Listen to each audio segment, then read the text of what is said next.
ผมก็สามารถที่จะติดตามทางเฟซทำเป็นทีมเฟซ ADTO ทำเป็นทีมสากลซึ่งในค่ำคืนนี้นั้นก็เป็นคืนวันศุกร์ที่10เดือนธันวาคม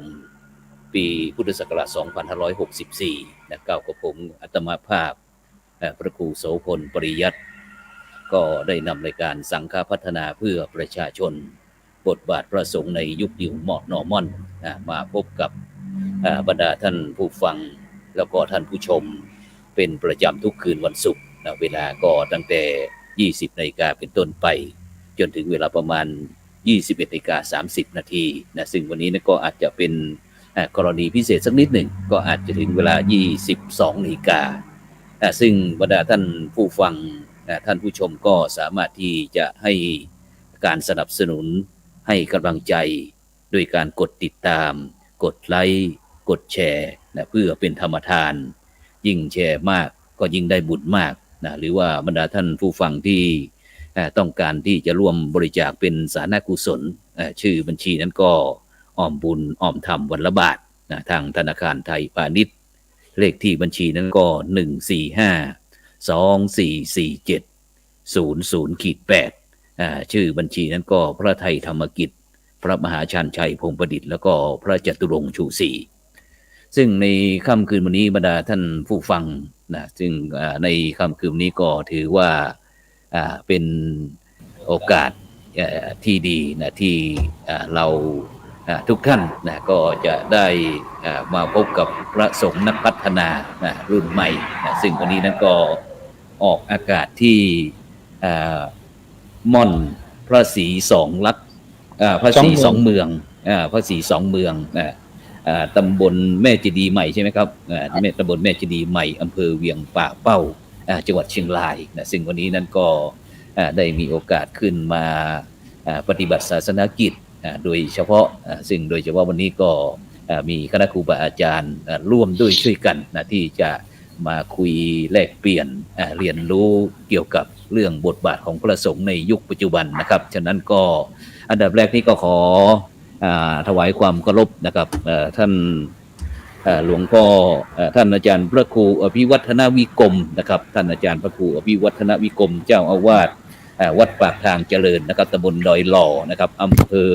ดอยหล่อนะครับจังหวัดเชียงใหม่นะครับนมัสการครับอาจารย์ครับผมครับนมัสการนะครับผมครับผมถวายความเคารพครูบาอาจารย์ทุกรูปที่ครับผมร่วมสนทนาและท่านผู้ดำเนินรายการท่านพระครูโสพลปริยัตินะครับกับครับผมครับผมรูปที่สองนะครับก็จะเป็นท่านอาจารย์พระครูนะครับชนลทานพิทักษ์นะครับชนลทานพิทักษ์นั่นก็เจ้าอาวาสวัดแม่ห้องไคนะครับตำบลแม่โป่งนะครับอำเภอดอยสะเก็ดจังหวัดเชียงใหม่นมัสการครับท่านอาจารย์พระครูครับผมครับนมัสการครับครับผมรูปที่สามนะครับซึ่งวันนี้นั้นก็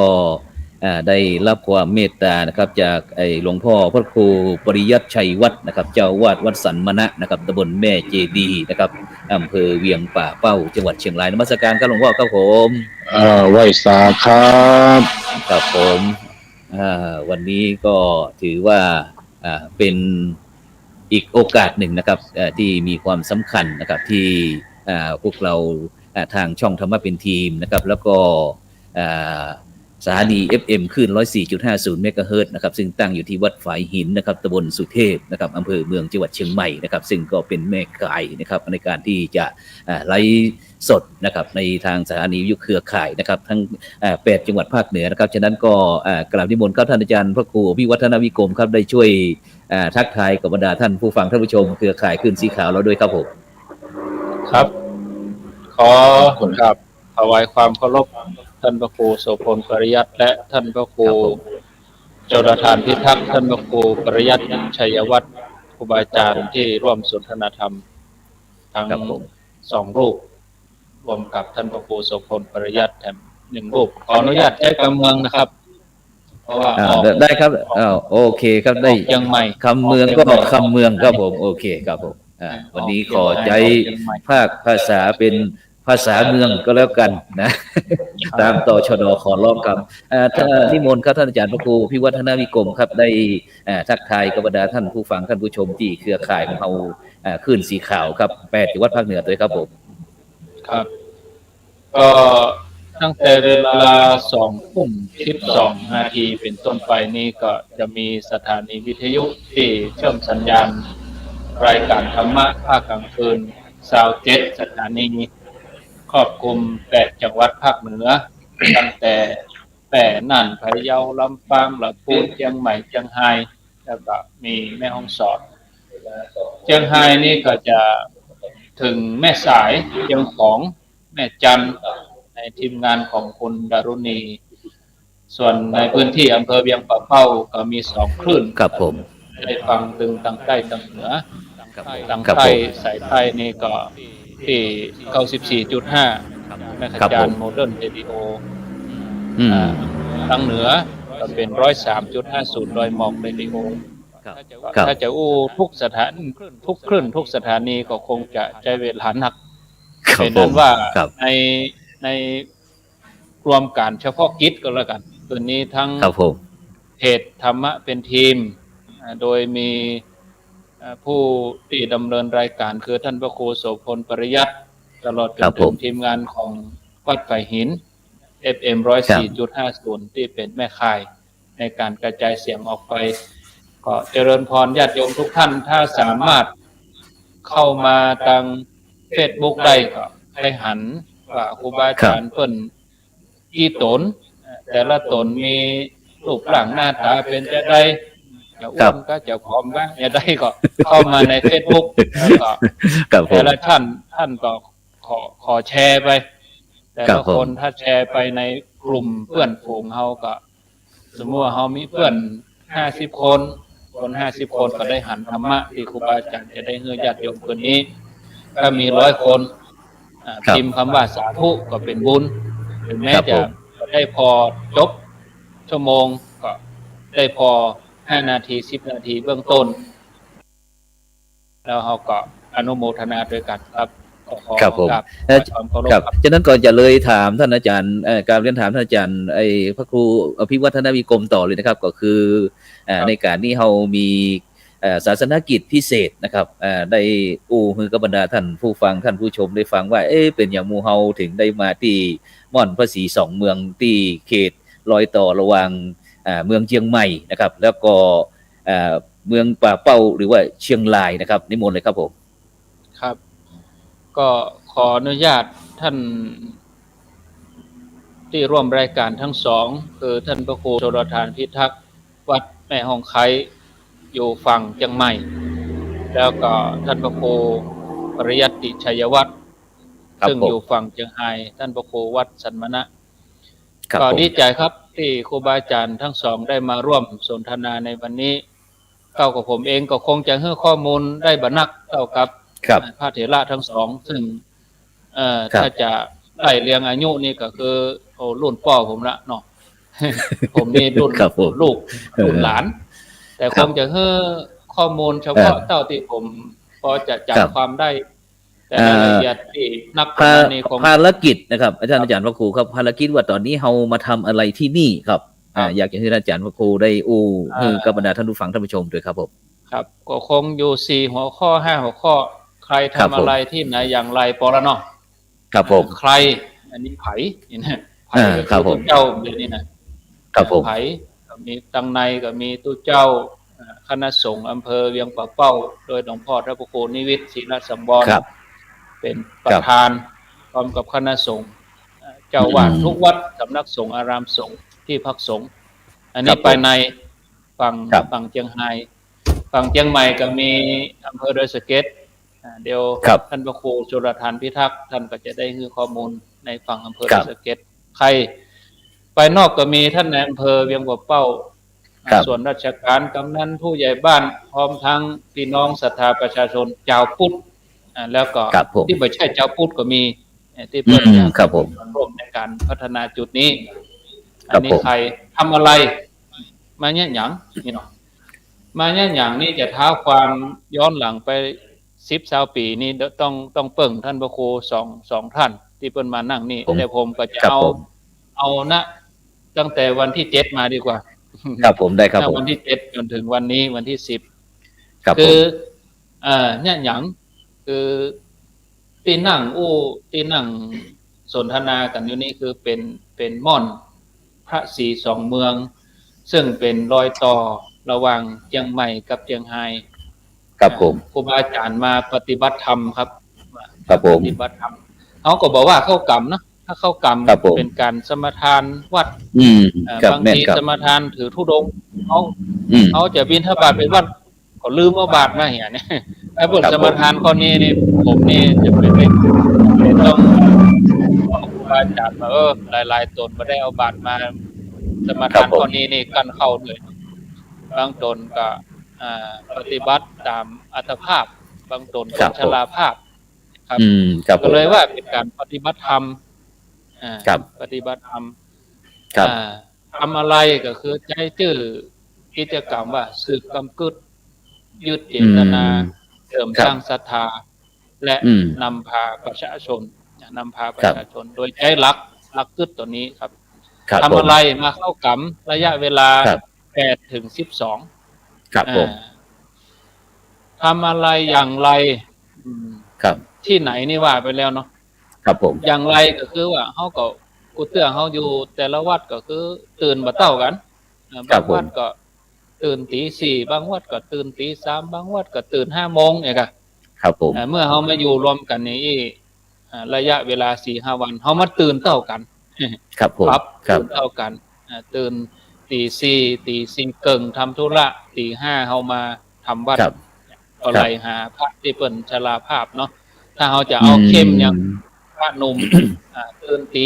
ตีสามเกิง ครับ คำว่าตีสี่นี่ก็ ครับ ไล่หากันก็อินดู อืม หลาย ครับ ๆท่า ผ น ม นะครับ ก็คือมา ครับ ปรับข้อวัดปฏิบัติที่เฮาเคยฟื้นขึ้นมา ครับ เมื่อเก่าก่อนครูบาอาจารย์ก็มาเฉลี่ยความคิดความอ่าน แต่ละวัน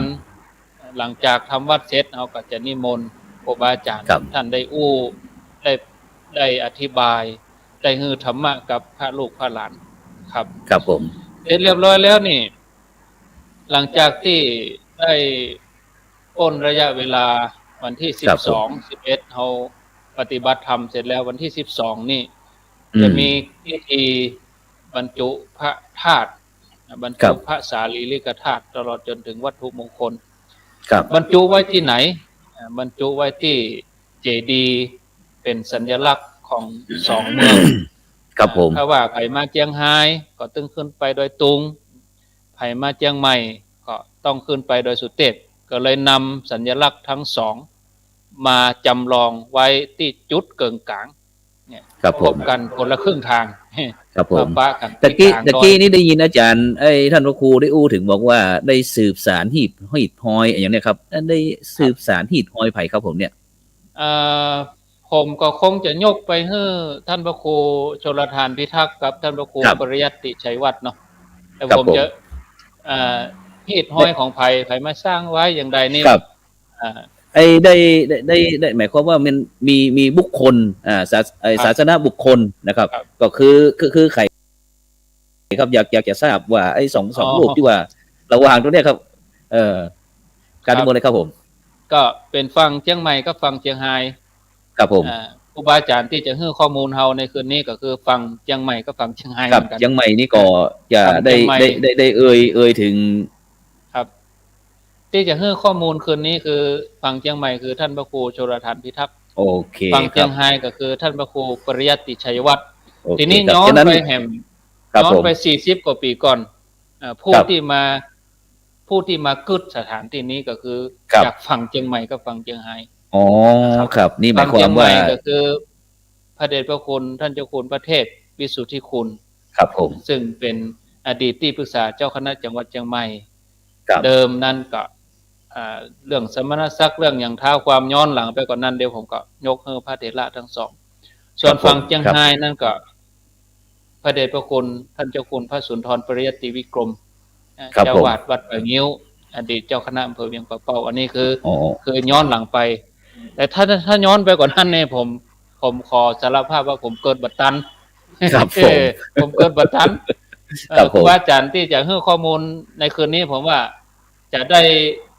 เนื้อหา จะได้ส่วนที่ผมบอกหูมีนัก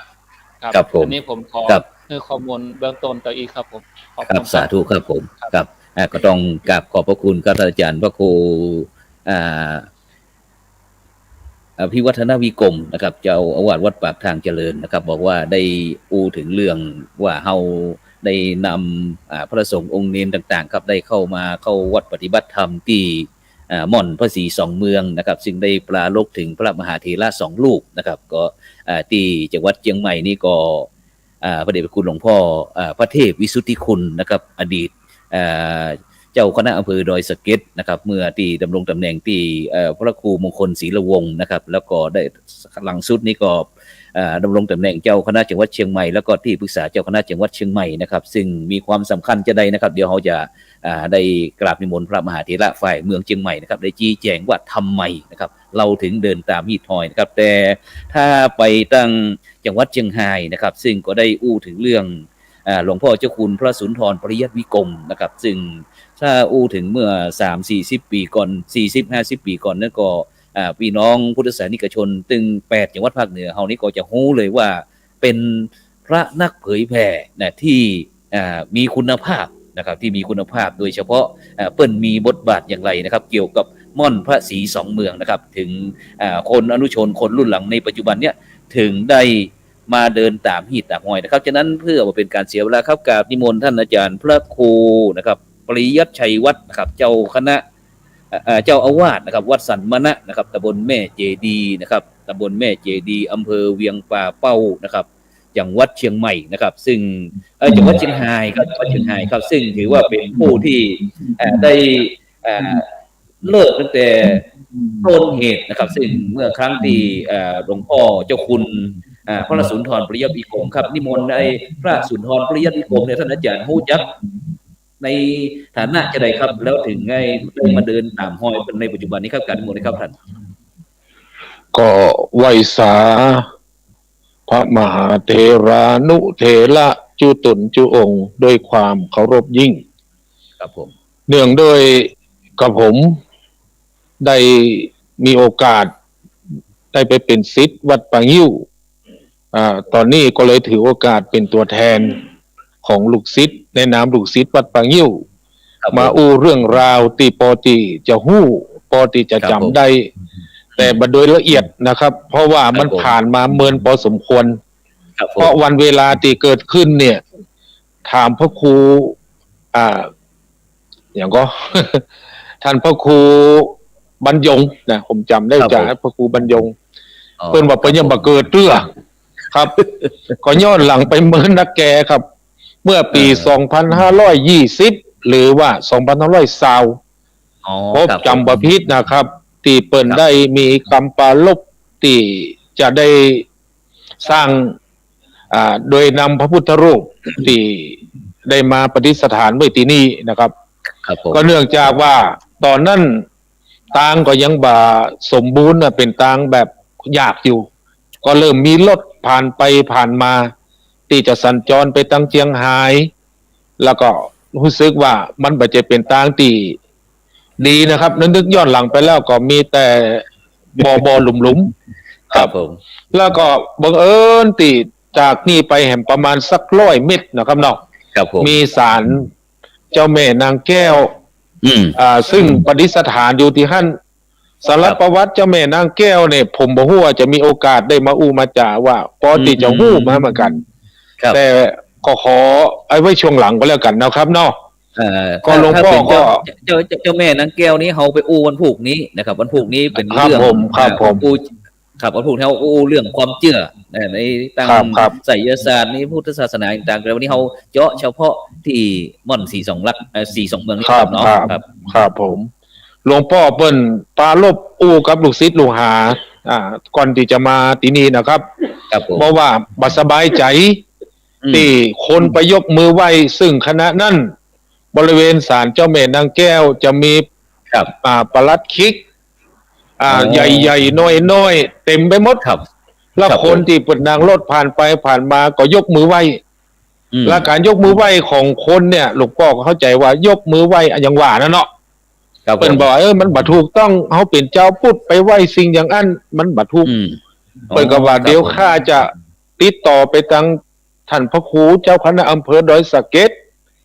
จะไปปรึกษาหารือว่าควรจะสร้างพุทธรูปไว้สักองค์ไว้ให้เขาเอาไว้ ครับผม แต่ปลัดคิกดังกล่าวครับหลวงพ่อก็เลยได้ปรึกษาคงใช้เวลาเหมือนแต่ผมประจำมาได้ว่าเปิ้นปรึกษากันเหมือนก่อนวันที่อย่างที่เปิ้นได้นำมานี่จำมาได้ขออภัยด้วยเนอะเพราะมันเหมือนครับ40 กว่าปีหลังจากนั้นก็ได้มีการไปแห่ครับเอาตีวัดแสนฝางนะครับซึ่งเป็นพุทธรูปตีประดิษฐานอยู่ขณะนี้ผมเป็นเน้นครับอายุประมาณ17-18 ปีอ๋อครับตอนนั้นนะครับเป็นเน้น17-18 ปีหลังจากหลวงพ่อเปิ้นได้พร้อมกับหลวงพ่อเจ้าคณะอำเภอดอยสะเก็ดรวมกันได้เอารถไปฮับแห่กันครับโอ้คนนักตึงเจียงใหม่ตึงเจียงไฮ้นะครับโดยเฉพาะเวียงป่าเป้านะครับก็ได้เดินทางมาแห่กันมาก็หลังจากนั้นก็มีประเพณีทุกปีครับโดยมีการจุดบอกไฟมีการไหว้พระสวดมนต์กันนะแต่ประเพณีการจุดบอกไฟเนี่ยก็เริ่มหายไปหลังจากที่ใช้เวลากับการมีประเพณีส่วนนั้นก็เสียก็ปรากฏว่าได้ประมาณสัก 4-5 ปีครับหลังจากนั้นมาตั้งดอยสะเก็ดนี่บ่ฮู้ไปจะได้เปิ้นหายไปครับก็เป็นหน้าที่ของคณะสงฆ์ตั้งเวียงป่าเป้าตั้งแต่สมัยท่านอาจารย์ครับเมื่อเปิ้นยังมีชีวิตอยู่เปิ้นมีชีวิตอยู่ก็ขอให้น้อยนึงว่าสำหรับอาจารย์ที่ถึงนี่เดิมเปิ้นชื่อว่าพระมหาทรัพย์นรินทร์โทเป็นพระที่มีชื่อเสียงรูปหนึ่งเป็นพระนักเทศครับเดิมเป็นคนอำเภอเหล่ายาวอำเภอบ้านห้องบ้านเหล่ายาวบ้านอย่างครับบ้านเหล่ายาวครับอำเภอลำพูนครับเหล่ายาวอำเภอครับบ้านห้องอยู่วัดลำพูนครับผมครับผมเปิ้นได้มาจากเปิ้นได้อยู่ที่วัดพระบาทแล้วพอดีคณะสงฆ์ตอนนั้นเจ้าคณะอำเภอเวียงป่าเป้าเปิ้นไปที่ไหนก็มีแต่มหาปรริญญาอำเภออื่นนะครับเวียงป่าเป้านี่จ้อยบ่มีอย่างติดไปโชว์เปิ้น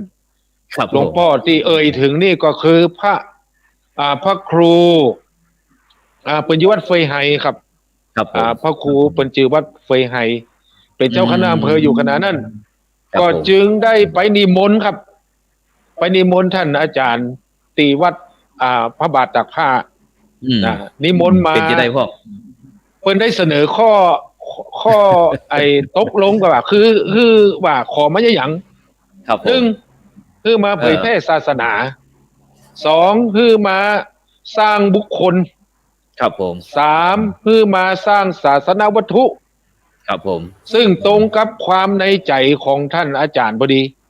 เปิดก็เลยมาอยู่ที่วัดปางยิ้วเมื่อปี2515ครับผมอันนี้ก็ต่อมาเปิดก็ได้มาเป็นเจ้าคณะอำเภอก็จึงได้เริ่มงานนี่ขึ้นครับเดี๋ยวขอถามย้อนน้อยหนึ่งครับว่าในช่วงที่พี่น้องคณะศรัทธาจากเวียงป่าเป้านะครับไอ้บ้านปางยิ้วเวียงป่าเป้าเจียงไฮ้ของเขานะครับได้ไปที่วัดพระพุทธบาทตากผ้าในยุคสมัยนั้นจะเป็นหลวงพ่อเจ้าอาวาสนี่จะชื่ออย่างจ้านะครับในยุคสมัยตอนนั้นเปิดห้องว่าพระครูอย่างครับท่านพระครูอยู่นะครับเนาะหรือครูบาพระบาทตากผ้าครับครูบาผมนะครับและชื่อผมก็จำไม่ได้ครูบาผมมาจากสังวรพระครูผมมาจากสังวรครับถูกต้องครับครูบาผมมาจากสังวรครับอ๋อครับโอเคครับเดี๋ยวเราจะไปที่ตั้งเมืองเชียงใหม่พ่อตะกี้ข้อมูลเบื้องต้นเกี่ยวกับหลวงพ่อเจ้าคุณพระสุนทรปริยัติวิกรมหรือว่ามหาทรัพย์นรินทร์โทนะครับที่เป็นคนบ้านเหล่ายาวนะครับอำเภอบ้านโฮงจังหวัดลำพูนนะครับซึ่งพี่น้องบ้านปางยิ้วนะครับอันเวียงป่าเป้าเจียงไฮ้นะครับในคณะศรัทธาญาติโยมปากันไปขอกับพระเดชพระคุณหลวงพ่อพระครูสุพรหมยันเถระนะครับหรือว่าไอ้หลวงปู่ครูบาพรหมจักโกนะครับเจ้าอาวาสวัดพระพุทธบาทตากผ้านะครับตำบลมะกอกอำเภอปราสาทจังหวัดลำพูนนะครับจากนั้นไปที่ท่านอาจารย์พระครูชลทานพิทักษ์นะครับชลทานพิทักษ์นี้เขาก็ในฐานะที่เป็นผู้ที่เคย สนองการสนองงานนะครับไอ้หลวงพ่ออ่าพระครูมงคลศิลวงศ์นะครับอดีตเจ้าคณะอำเภอดอยสะเก็ดนะครับขอการนิมนต์ครับท่านอาจารย์ครับครับขอไหว้สา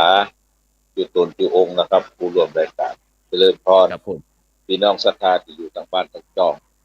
พูดกันถ้าจะถามถึงหลวงพ่อเจ้าคุณพระเทพวิสุทธิคุณสัมมาณศักดิ์ล่าสุดต่อไปผมจะได้คำแทนพระเดชพระคุณหลวงพ่อว่าพระครูมงคลศิลวงศ์นะครับในสมัยนั้นหลวงพ่อได้มาเป็นเจ้าคณะอำเภอดอยสะเก็ดแล้วก็ได้พัฒนาทุกอย่างในอำเภอดอยสะเก็ด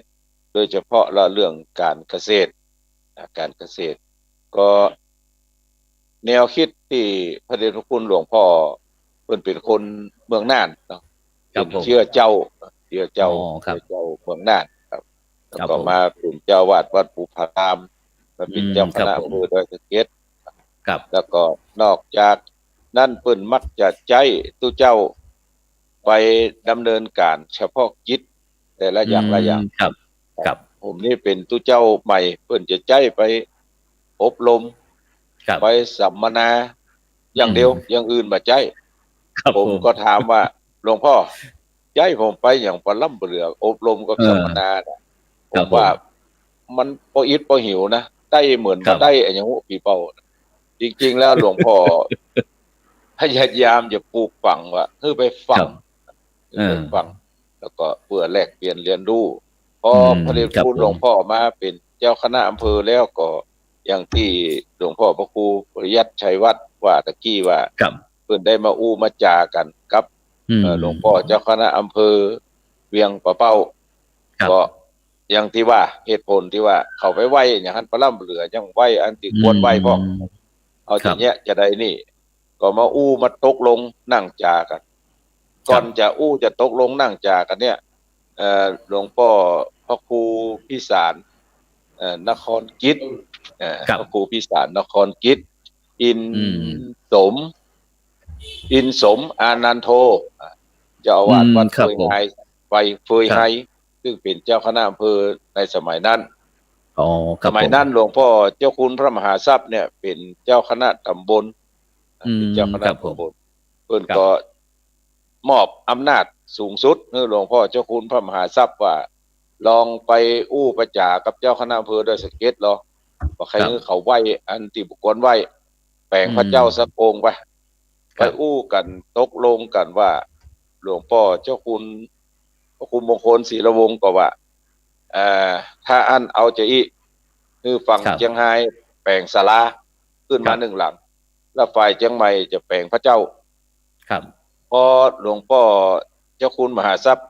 ได้ยินอย่างนั้นก็มาบอกมาเรียนหลวงพ่อพระครูพิสารนครกิจก็จึงเป็นที่มาของพระสี่สองเมืองทีนี้ศาลาแล้วละโดยอาศัยกำลังพระเนนชาวบ้านถึงโมด39 คนโอ้ครับซึ่งหนึ่งในนั้นมีพระเดชพระคุณหลวงพ่อพระครูปริยัติชัยวัฒน์ซึ่งเป็นสามเณรชื่ออย่างก็มาตัวหลวงพ่อเดิมชื่อบุญเรืองครับสามเณรบุญเรืองมุงเมืองเนี่ยนะครับหมออันดับที่28หลวงพ่อเป็นหนึ่งในจำนวน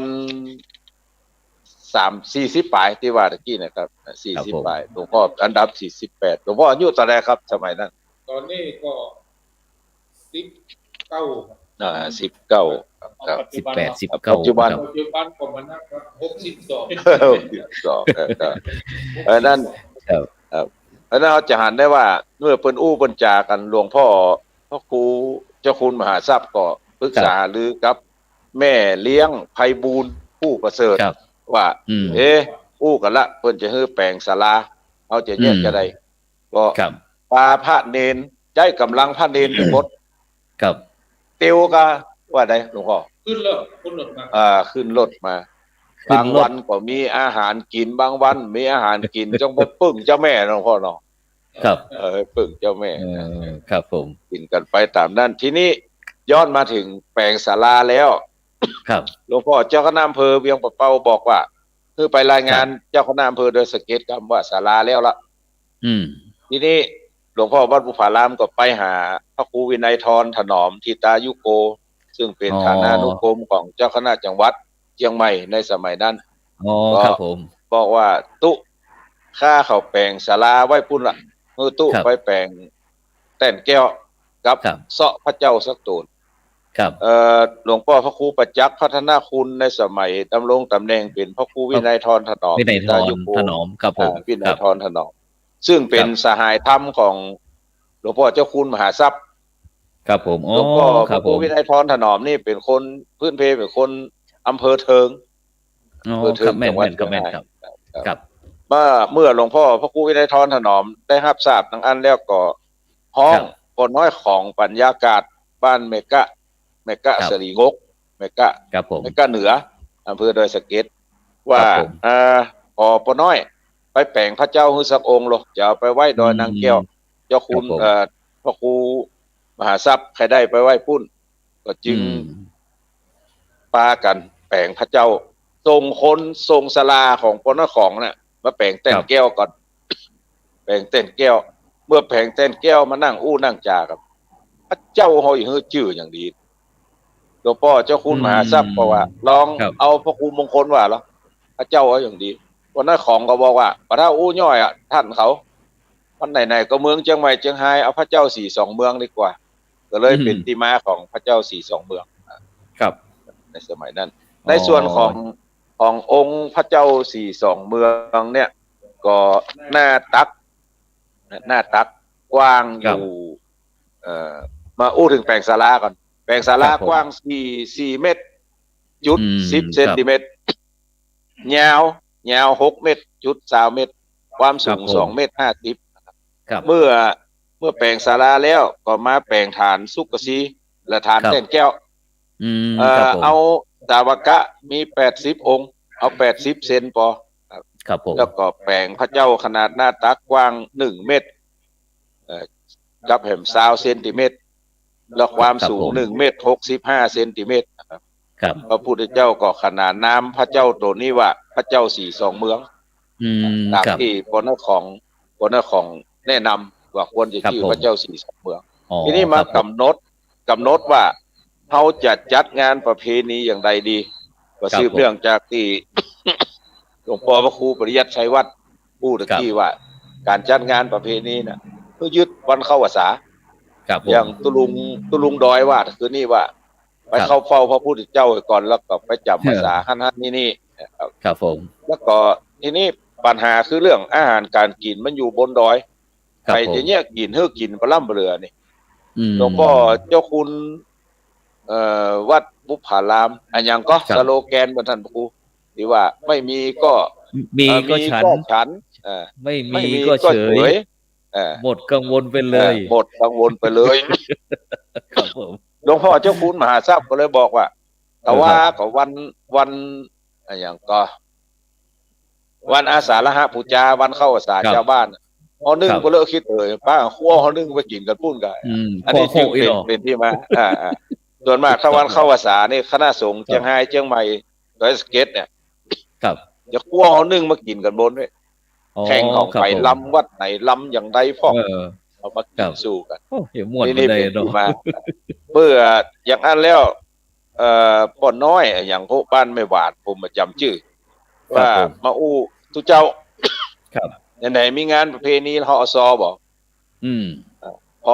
พอได้ยินคำว่าซอป้อนลุงอันอย่างโหบ้านในเนี่ยอย่างก็ขุนลาวถ้ามีซอต้องมีบอกไฟก็เลยมีถึงซอถึงบอกไฟอยู่ อ๋อครับผม ที่5 ปีตามที่อาจารย์ครูหลวงพ่อครูปริยัติชัยวัฒน์ว่าตะกี้มี 4-5 ปีช่วงหลังมาปฏิทินคาดเคลื่อน นัดวันมาตรงกันมันเหมือนกับ12เตือหรือ8 2 หนอย่างประมาณน่ะ 8 2 หนมี12 เตือครับ ต่างคนต่างเข้าใจคนละอย่างก็ดอยสะเก็ดเลยหายไปตามที่หลวงพ่อพระครูปริยัติชัยวัฒน์ว่าตะกี้ ครับ อันนี้คือเรื่องคร่าวๆส่วนพระ42เมืองครับ ครับฉะนั้นก็ ในขณะนี้บรรดาท่านผู้ฟังท่านผู้ชมก็กำลังติดตามรายการสังฆพัฒนาเพื่อประชาชนนะครับบทบาทพระสงฆ์ในยุค New Normal นะครับที่ก้าวกับผมธรรมภาพพระครูโสพลปริยัติได้นำมาพบมาปะกับบรรดาท่านผู้ฟังทุกคืนวันศุกร์เวลาตั้งแต่2 ทุ่มเป็นต้นไปจนถึงเวลาประมาณ3 ทุ่มครึ่งนะครับ3 ทุ่มครึ่งแต่วันนี้นั่นก็จะเป็นกรณีพิเศษหน่อยหนึ่งเพราะว่าวันนี้นั้นเราถือว่าเป็นวันรัฐธรรมนูญตัวนะเป็นวันหยุดราชการแล้วก็โดยเฉพาะก็ในสถานที่เราทำกิจกรรมตีม่อนภาษี2 เมืองเนี่ยก็ซึ่งท่านอาจารย์พระครูอภิวัฒนวิกรมได้ได้จ่าตลอดว่าได้มีบรรดาท่านผู้ฟังท่านผู้ชมต่างๆหรือว่าท่านผู้ที่มีเลื่อมใสศรัทธาในพระมหาเถระทั้ง2 รูปเนี่ยได้ปากันตึงเสียสาระตึงแรงกายแรงใจแรงทรัพย์ในมาแต่ละวันนะครับซึ่งก็เปิ้นบอกว่าระหว่างวันที่8ถึงวันที่12นะครับฉะนั้นก็จะเป็นการยกย่องนะครับซึ่งแห่งสักกรรมหนึ่งเขาจะเจาะลึกนะครับถึงว่าบทบาทของหลวงพ่อนะครับหลวงพ่อที่ถือว่าท่านอาจารย์พระครูปริยัติชัยวัฒน์นี่ก็ถือว่าเป็นลูกศิษย์นะครับของหลวงพ่อเจ้าคุณพระสุนทรปริยัติวิกรมนะครับส่วนทรัพย์มหาทรัพย์นรินทร์โทนะครับอดีตเจ้าอาวาสวัดปากงิ้วอดีตเจ้าคณะอำเภอเวียงป่าเป้านะครับส่วนท่านอาจารย์พระครูชลทานพิทักษ์นะครับเจ้าอาวาสวัดแม่ห้องไคนะครับอำเภอดอยสะเก็ดจังหวัดเชียงใหม่ก็ถือว่าเป็นศิษย์โปรดนะครับของหลวงพ่อพระครูมงคลศิลวงศ์นะครับหรือว่าล่าสุดนะก็หลังสุดก็คือพระเทพวิสุทธิคุณนะครับอดีตเจ้าคณะจังหวัดเชียงใหม่นะครับว่าเปิ้นมีบทบาทจะได้พ่องในการที่เมื่อที่ถ้าเปรียบเทียบกับท่านอาจารย์พระครูปริยัติชัยวัฒน์บอกว่าเมื่อครั้งที่พระอาจารย์พระครูนั้นอายุประมาณ18-19 ปีถ้ามาถึงปัจจุบันนี้264ก็คือ42 ปีนะครับ42 ปีผ่านไปนะครับวัยมันโกหกนะครับฉะนั้นก็บรรดาท่านผู้ฟังท่านผู้ชมเด้อนะก็ตอนนี้ทางคลื่น 104.50 เมกะเฮิรตซ์ของเขานะก็ได้แชร์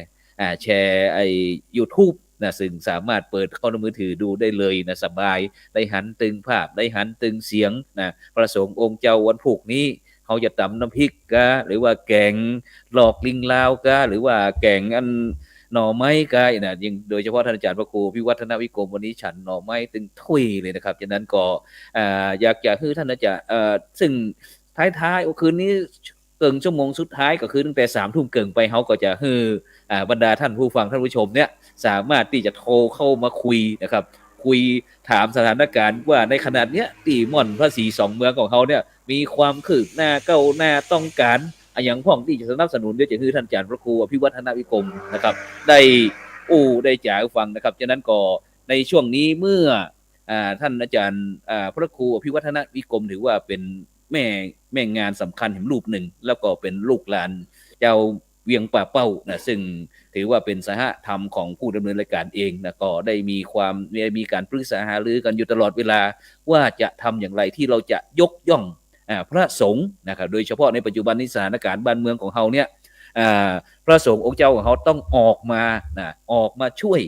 ประชาชนชาวไทยทุกรูปแบบโดยเฉพาะในยุคสถานการณ์โควิดระบาดเนี่ยนะแต่บอกว่าจะเป็นเรื่องการกินการอยู่การอาศัยแม้กระทั่งการก่อสร้างห้างแปลงตีรับตีนอนครับดังนั้นในโอกาสนี้ขอกราบนิมนต์ครับท่านอาจารย์พระครูอภิวัฒนวิกรมครับช่วยเสริมนะครับว่าหลังจากที่ทางนะครับทางทั้งหลวงพ่อพระครูทั้ง2 รูปนะครับได้พูดถึงประวัติของการสร้างนะครับแล้วทีนี้มันเกิดว่ามันไม่เสร็จนะครับแล้วท่านอาจารย์พระครูปฏิประสานงานกับหน่วยงานภาครัฐภาคเอกชนจะได้ถึงได้ปากันมาสืบพีดหอยตรงนี้ครับขอการนิมนต์ครับผมครับขอถวายความเคารพครูบาอาจารย์เจริญพรศรัทธาญาติโยมแห่งครั้งหนึ่งก็ผมเองก็คงจะเป็นน็อตตัวเดียวในจำนวนรถทั้งคันครับผมรถคันหนึ่งนี่ก็จะมีพวงมาลัยมีเครื่องยนต์มีน้ำมันแล้วก็มีล้อแหมซีเว่นครับผมแล้วก็ผมเองก็เป็นเพียงแค่น็อตที่เนาะครับแล้วก็รถคันหนึ่งก็สำคัญทุกชิ้นส่วนครับผมถ้ารถราคาแพงๆแบบมีน้ำมันเติมก็จอดอยู่ที่เก่าทีนี้ถ้ารถเก่าแล้วปรับปรุงเครื่องใหม่ครับก็ประเดี๋ยวนี้คนชอบมันนะคนชอบรถเก่าๆแต่ว่าเครื่องในมันใหม่วงเครื่องใหม่นี่วิ่งได้สบายครับ ก็ที่เทียบอย่างนี้คือว่าทำงานคนเดียวไม่สำเร็จ ครับ งานทุกอย่างสำเร็จไม่ได้เพียงคนเดียว แล้วก็ย้อนไปที่ชื่อกิจกรรมว่าสืบกำกึดเนี่ยก่อนนั้นที่อาจารย์ท่านพระครูปริยัติชัยวัฒน์แล้วก็ท่านพระครูจุลธานพิทักษ์ได้อู้ผมบางอย่างผมก็หามาฮู้วันนี้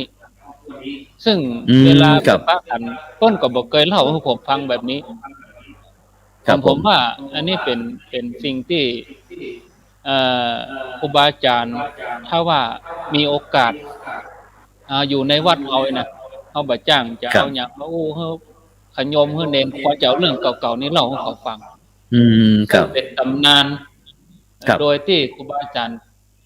ตัวครูบาอาจารย์เองก็เป็นตำนานตัวในการที่จะครับผมในเรื่องตัวนี้ถ้ามีงานเขาก็จะปะกันก็อู้กันเรื่องท่านพระครูวันนี้ไปไหนท่านพระครูสบายดีก็อู้กันเมื่อกี้กรรมเขาก็ยกมือไหว้ลากัน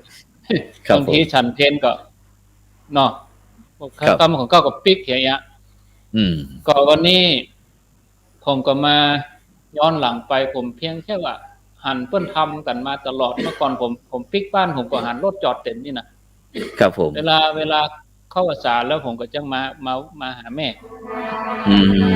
แม่เอาครัวอย่างมาก็คือถ้าเป็นตัวเจ้าเขาก็สามีจิกรรมอุปชาเมื่อเขาสามีจิกรรมอุปชาแล้วก็เข้าภาษาเขาก็มาสามีจิกรรมผู้ให้กำเนิดมาจ่ายค่าน้ำนมเลยครับผมก็มาหันรถเต็มตอนนั้นแก้ว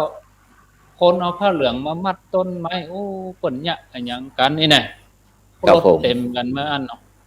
อันนี้ที่ดอยม่อนนี่ก็ผมก็หันเหมือนกันคนเต็มครับมีปี63ก็ถ้าจำบ่ผิดนะ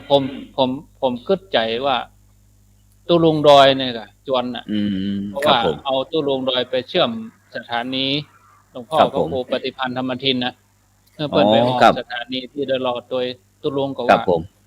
เข้าว่าษาปีนี้วันแฮมค่ำนี่นิมนต์อาจารย์บรรยงไปร่วมกันเนาะก็บางทีผมก็ว่าจะได้มาดีกับมันดีเพราะว่าที่โดยรอบางปีเพิ่นก็สามีจิกรรมวันนั้นน่ะวันแฮมค่ำเนาะจัวหั่นน่ะอย่าแล้วก็มันการเฮาหลายอย่างเนี่ยก็ครับผมก็เลยว่าครับผมรับปากจะมาก็เลยจวนพระสหธรรมมิกที่ในทีมงานที่ทำงานด้วยกันกันหลายๆรูปนะครับท่านพระครูสุเมธธรรมเสวีวัดม่อนฤาษีอาจารย์วรรณชัยวัดพุทธศรีคีรีท่านพระครูสถิตสารคุณวัดหนองปลาขาวท่านพระครูกัลยาณประโมทท่านอาจารย์ธีรเดชอนันตโสช่องได้เลยเพราะว่าชื่อหน้าก็ลอยมาเหมือนกับท่านพระครูปริยัติชัยวัฒน์กับท่านพระครูจุลธานพิทักษ์บอกกองชื่ออาจารย์ทรัพย์หน้าก็ลอยมาอ่ะหน้าก็ลอยมาบอกกองชื่อหลวงพ่อพระครูมงคลศิลพงษ์หน้าก็ลอยมาครับทีนี้ก็ผมก็มาห่วมก็หันโอ้ศรัทธาเขาติวปินโตคนเฒ่าคนแก่ครูบาอาจารย์นั่งเต็มศาลานี่ครับผมแล้วก็เหมือนฝนอ้อยตัวน่ะปีนั้นอ๋อแว่นเข้าสมัครเข้าภาษาข้างนอกก็บ่มีที่อยู่ก็ป้ากันอยู่กันยัดยูอยู่ตรงในศาลาก็ครูบาอาจารย์ก็อยู่ได้บรรหลายครับห้องก็อยู่ตรงนอกทีนี้เพิ่นก็มีการจุดธูปจุดหยังเนาะไหว้พระศรีสองเมืองก็เรียบร้อยแล้วก็เปิ้นก็อู้กันเนี่ยก็หลวงพ่อเจ้านายอำเภอหลวงพ่อพระครูนิวิตศรีราชสังวรก็อู้เรื่องเนี้ยประเด็นนี้เฮาใครได้เจดีย์ก็อู้ไปก็เปิ้นก็อู้โดยรวมอ่ะนะหลวงพ่อว่าใครมีลูกศิษย์ลูกหาใครมีบุญใครมีเจ้าศรัทธาก็ครูบาอาจารย์ก็นิมนต์บอกกล่าวเข้ามาช่วยกันเนี่ยก็ผมก็นิ่งอยู่ผมก็บอกผมถ้าผมฮับตอนนั้นโอ้เอาสตางค์ที่ไหนมาแปลงเนี่ยก็ผมก็คนนิ่งผมก็นิ่งไปจัดเมื่อละปีมันก็จะไปปีเข้าวันกรกฎาสิงหาเนี่ยสิงหากันยางานหลวงปู่ทองอดีก็ไปปะโยมเชิดพงษ์กิ่วแก้วเนี่ยเพิ่นเป็นลูกศิษย์หลวงปู่ทองครับผมก็โยมเพิ่นตอนนั้นหลวงปู่ปี62 63นี่เนาะหลวงปู่เพิ่นก็ ยังบรรละสังขารเพื่อแล้วหลวงปู่เปิ้นตั้งเจตนาที่จะสร้างเจดีย์12ราศี อ๋อ ผ ครั ม บ ก็หวั่นใจแล้วเพราะว่าหลวงปู่สร้างไปถึงได้ถึง10 ปีละ อืม แล้วก็ ครับ แถม2 ที่หลวงปู่สร้างที่วัดม่อนห้วยแก้วแล้วก็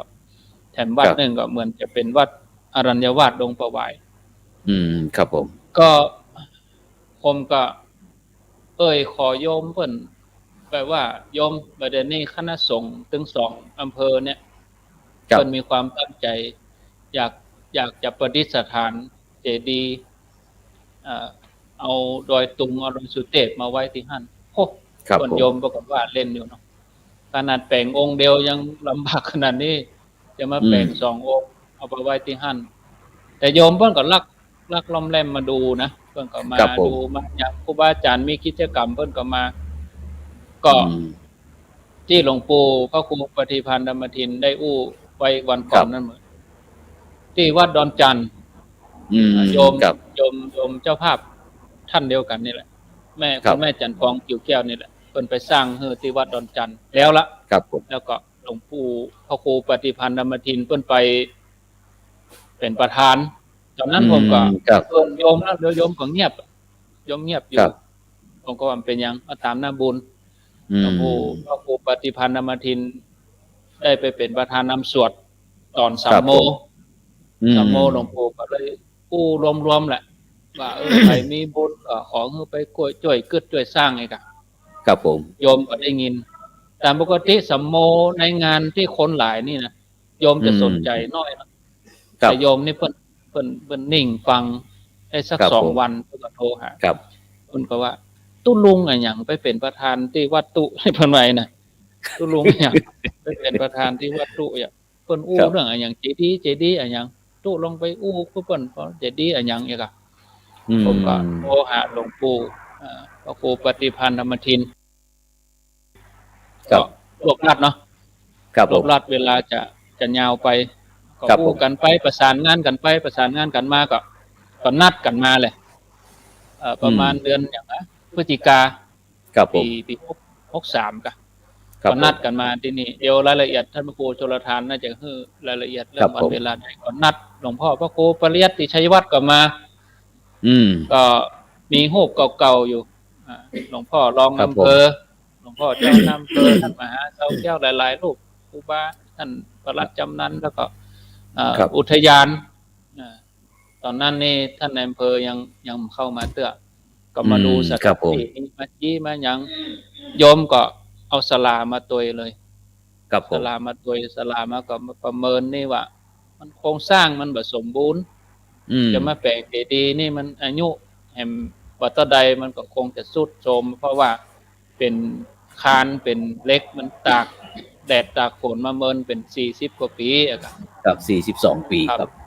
จะสร้างแห่งใหม่ก็ยังได้ก็ผมก็เอาครูบาอาจารย์ว่า อืม ครู ครับ บา ผ อาม จารย์ก็ตกลงกันอู้กันจนโอ้กว่าจะลงเอยอย่างนี้ได้กับโอ้ใช้เวลาพอสมควร ครับผม แล้วก็ยังติดกับระเบียบเรื่องราชการอุทยานยังแถมก็ ครับ ว่าอาจารย์เพิ่นก็กล้าๆกลัวๆเนาะบาง ครับ องค์ ผม บางรูปเพิ่นเคยสัมผัสเก่าๆมาก่อนที่ว่า อืม ป่า แม่ แม่ นครับ เพิ่นสร้างเพิ่นก็กลัว อืม ประวัติศาสตร์ซ้ำรอยก็ ครับผ ถ้าม เอาสร้างไปถ้าเปิ้นบ่ฮือบ่อื้อหรือว่าเปิ้นสั่งตุ๊บสั่งหยังก็กลัวจะเอากำลังศรัทธามาเสียอย่างก็ อืม ก็ห่วง ครับผม ที่ ครับ ผมก็ว่าเอาเป็นหยังก็เอาบุญเป็นที่ตั้งถ้าเฮาเจตนาดี ครับ อย่างที่ว่าน่ะเอาก็ผมไหว้ถึงมหาเถระทั้งสองนี่ตลอดช่องที่ประสานงานนะครับ ไหว้หาหลวงพ่อเจ้าคุณพระเทพวิสุทธิคุณไหว้หา ครับ พระเดชพระคุณพระเทพพระสุนทรปริยัติวิกรมนี่ตลอด ครับ แล้วก็ผมก็ยังถึงอาจารย์ดรอาจารย์พันประเดี๋ยวเพิ่นเป็นพลตรีแล้วก็วิสิตวิไลวงศ์ค อื รับ ม ผมมาเทศงานศพพ่อที่ปงเทวีตอนนั้น ครับผม คณะนายทหารนักคณะละ อืม เปิ้นออกมาผมก็เรื่องนี้อยู่ว่าอาจารย์เปิ้นเจตนาจะทำพวกก็แต่ละท่านแต่ละคนผมก็ไปอู้มานักผมก็สืบ สืบจากรูปอ่ะสืบจากภาพอ่ะ ภัยเป็นภัยผมก็พยายามอู้แต่ละคนก็เงียบไป ครับผม เงียบไปผมก็เป็นยังที่สุดมาก็เอาบุญเป็นที่ตั้งก็เลยเริ่มสตาร์ทแรก ครับผม พิมพ์หนังสือเขียนหนังสือไปพิมพ์หนังสือไปขอโยมที่เพิ่นพอจะช่วยได้เพิ่นก็ว่าเป็นยังฝากอาจารย์จะทำก็ทำก็มันตามระบบตามระเบียบเพิ่นนี่ ครับ ก็ครั้งหลังสุดที่ตัดสินใจนี่งานกฐินที่วัดผมท่านนายอำเภอก็กำนันเขาก็อุตส่าห์เอารถไปที่ปากทางเจริญถึงที่วัดเลยไปอู้กันเรื่องนี้กฐินก็จะทอดแล้ว ครับผม ตั้งศาลาก็บัดนี้ได้เวลาแล้ว เขาอู้กันในหอฉันเนี่ยหมดแล้วที่คนก็ทุกที่อู้จนแห้งเลย ครับ บัด ผม แล้ววันนี้บัดทับปิกอู้กันจนถึงแกะถึงแกนเลยทีเดียว จะได้ก็ไม่ได้อ่ะ ครับ ได้ก็ว่ามาบัดได้ก็ว่ามาตกลง ครับ ก็ตอนนั้นก็ เป็นนิมิตหมายดีครับ ครับจะได้ครับ ผมก็ว่าหันแสงสว่าง อืม โยมก็ดีใจโยมจะถอยเหมือนกันตอนแรกว่าบัดได้โยมก็จะถอยเหมือนกันเพราะว่าอดเอาหน่อยแอบประมาณติดพอเวลาติดนี่จะ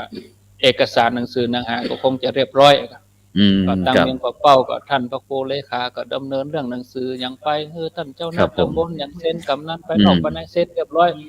ก็ส่งไปตามขั้นตอน ครับ เสร็จเรียบร้อยเปิดอนุญาตมาวันที่ไปประชุมที่อุทยานอินทนนท์ ครับ วันที่ท่านพระครูโสพลก็ไป ครับ จำได้เนอะ ครับผมใช่ วัน ครับ ที่ ผมครับ เขาไปประชุมที่อุทยานอินทนนท์ ที่ หนังสือออกมา เผยแพร่ ว่า ครับ ครับอนุญาตให้สร้างผมก็ส่งให้หลวงปู่คืนนั้นเลย โอ้สาธุ หลวง สาธุ ปู่ครับท่านมหาเสาแก้วก็ไปกัน ครับ ตอนนั้น ครับ ก็ไปที่อุทยานอินทนนท์ก็ ครับ ส่งให้เปิ้นก็ดีใจใช้ยันโตกันในห้องประชุมเลยลูก ปกครองเพื่อว่าอนุญาตให้คณะสงฆ์ทำได้อ่ะ ใช้ ครั ยั บ น ผม โถโพธิยามูเลในห้องประชุม ขนาดใบบ่ได้เดียว ครับ หนังสือบ่ได้เดียวใช้ยันโตครับผม ก็กำหนดวันอย่างกับระยะเวลาที่สร้างเจดีย์นี่ก็ตุลาพฤศจิกา3 เดือนพอดีครับ ครับผม 3 เดือนพอดีก็โดยคุณงามความดีของพระมหาเถระทั้งสองแล้วก็ครูบาอาจารย์ทุกรูปครับ ครับ แล้วก็ส่วนราชการทั้งท่านนายอำเภอพ่อกำนันมีส่วนร่วม ครับ ช่วยกัน ครับ มาคนหินคนทรายบางครั้งบาง ครั ที บ ก็ได้กำลังศรัทธาพระเนนตึงฝั่งด้วยสเก็ตตึงฝั่งเวียง ครับ กระเป้าครับช่วยกันเหมือนย้อน ครับ ย้อนภาพเก่าๆนั่นมา ครับ ร่วมกันที่นี่แห่งกรรมครับผม ครับผม มีเท่าอีครับขอบคุณครับ ครับโอ้ก็ถือว่าได้ผ่านปัญหาอุปสรรคต่าง ๆ นะครับ ซึ่งก็จะว่าราบลื่นก็บ่ราบลื่นนะครับ แต่จะว่ามันบ่ราบลื่นมันก็ราบลื่นนะครับ จนทำให้จนถึงปัจจุบันนี้นะครับไอการก่อสร้างห้างแปลงก่อตั้งแต่เริ่มต้นมานะครับ ก็ทำให้มาถึงปัจจุบันนี้ก็ถ้าเขาประเมินนี้ตอนนี้เขาสักกี่เปอร์เซ็นต์ครับท่านอาจารย์พระครูพิพัฒนวิกรมครับผม ก็จะให้สมบูรณ์นี่ก็ ผมเอาให้สัก60เปาะเนาะเพราะว่าเหลือแฮม40ก็คือตั้งขึ้นที่อาจารย์ได้มาครูปริยัติชัยวัดขึ้นมานี่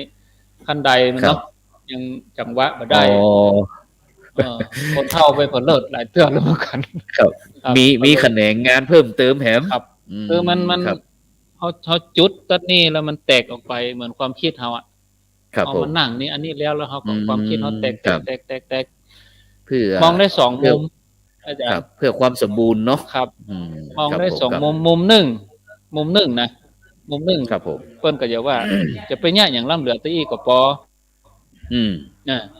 ทำมันงอกมันก็งอกไปติ๊กๆแต่ผม ครั ม บ องเห็นมุมหนึ่งว่า อย่างที่ครูบาอาจารย์น่ะหัวใจเฮานี่ ถ้ามันเต้นอยู่คือเขามีชีวิตเขาก็ต้องทำงาน ครับ ถ้าหัวใจยุดเมื่อใดก็คือเขาตายเมื่ออันเขาจะทิ้ง ครับ ตำนานไว้อย่างใดก็คื ครั อบ เขาต้องแตกความคิดของเขาไปติ๊กๆยิ่งทำมันก็ยิ่ง ครับผม ม่วนอ่ะเขาจะมี ครับ ความสุขก็ขณะที่เขาทำงานตัวอัน ครับ เมื่อสมมติว่างานนี้จบวันที่12ความ ครับ สุขของเขามีแล้วเนอะเขาต้องคิดงานใหม่เพื่อจะทำให้เขา ครับ แก้ปัญหาเพื่อจะได้เขามันจะมีปัญหาอย่างหลายๆอย่างขึ้นมา ครับ มันทำ ผม ให้เรามีความสุขอะผมว่านะความสุขจาก ครับผ การ ม ที่แก้ปัญหาในการทำงาน ครับ ก็จะแตกไปต่อไปเขาก็จะมีอย่างนั้น ครับ มีจ่อฟ้าฟันลมเนาะเพราะว่า อืม ตอนนี้อุทยานเพื่อนอนุญาตแล้วครับ อาจารย์ท่านผู้ ครับผม ทั้งสองรูป ครับผม ตอนแรก อืม ผมก็หวั่นใจว่ากลัวเพื่อนเบอร์เฮอเป็นสัญลักษณ์ของวัดประเด็นนี้เพื่อน ครับผม โอ้อนุญาตแล้วติดจ่อฟ้าฟันลม ครับ ต่อไปเขาก็จะมีอย่างปลูกดอกหญ้ามันแตกออกไปครับอาจารย์ท่านครู อืมค ครับ วาม ผม คิดแตกออกไป ครับ ก็หลวงปู่พระครูปฏิพันธ์ธรรมทินเพื่อนก็ฝากกำกึดไว้เนี่ยเขา ครั ก็ บ จะ ผม ยึดกำกึดเนี่ย อืม เพื่อน ค ว่า รับ ฟังเชียงใหม่ก็น่าจะเป็นดอกทองกวาวอีหรอเพราะสัญลักษณ์เชียงใหม่ อืม ฟังเชียงไฮ้ ครับ ก็น่าจะเป็นกาสะลองอีหรอ ผมอ๋อ เอามาป ครั ลู บ กระยะโดยนางแก้วอันเนี้ย เขาคือเขาขายความคิด ครับ จากนั้นก็ต่อกันไปปีในรุ่นในกิโล ครับ 2 กิโลก็ถ้าเชียงเจนเฮานี่นะครับ เอา ผม เจนเฮานี่เฮาปีหน้าเฮาสมมติว่าสาวรวัตถุสมบูรณ์ครบ ครั ถ้า บ เฮา ผม ไว้พระธาตุกรรมเฮาตอดพระป่าดอกไม้นี่เอาปลู ครั ก บผม ต่อไปปลูกต่อไป ครับ ปีไหนปลูกต่อไปได้300 เมตรต่อ ซึบกันไป ครับ เป็น ผม รุ่นเป็นรุ่นเอาจนมันถึงเขื่อนแม่กวางเอาจนมันถึงแม่ขจานพุ่นนะอันนี้ ครั ผ บ ม ผม ผมคิดอย่างที่ ครับ ฝากความคิดไว้ที่บ่ฮู้ว่าวันพุ ครั ธ บ ผ ผม ม จะหันตะวันหรือก่อผมก็บ่ฮู้อย่าง ครับผม นี่แหละทุกคนน่ะ ครับผม เอามีจังหวะมีโอกาสควรจะรีบทำ ครับ แข่งกับ อืม เวลาและสังขาร ครับ ที่เฮา ครับ เสื่อ ครั ม บผม ไปทุกวันแข่งตัวนี้ขึ้นนักอ๋อ ครับ ผมครับตัวอีก ครับ ครับที่บน ครับ หลวง สา พ่อ สาธุครับผมครับ ครับ ไปที่หลวงพ่อพระครูปริยัติชัยวัฒน์นะครับ เจ้าคณะเจ้าอาวาสวัดสันมณะนะครับ ในฐานะที่เป็นศิษย์รุ่นที่หมายความว่าได้บุกเบิกตรงนี้นะครับ เมื่อได้เฮาได้หันการวิธีการนะครับแต่ที่ตั้งแต่วันนั้นจนถึงวันนี้นะครับได้ผ่านปัญหาอุปสรรคต่างๆนะครับในการดำเนินงานนะครับทำให้ขึ้นพระธาตุขึ้นมา3 องค์นะครับพระธาตุขึ้นมา3 องค์นะครับซึ่ง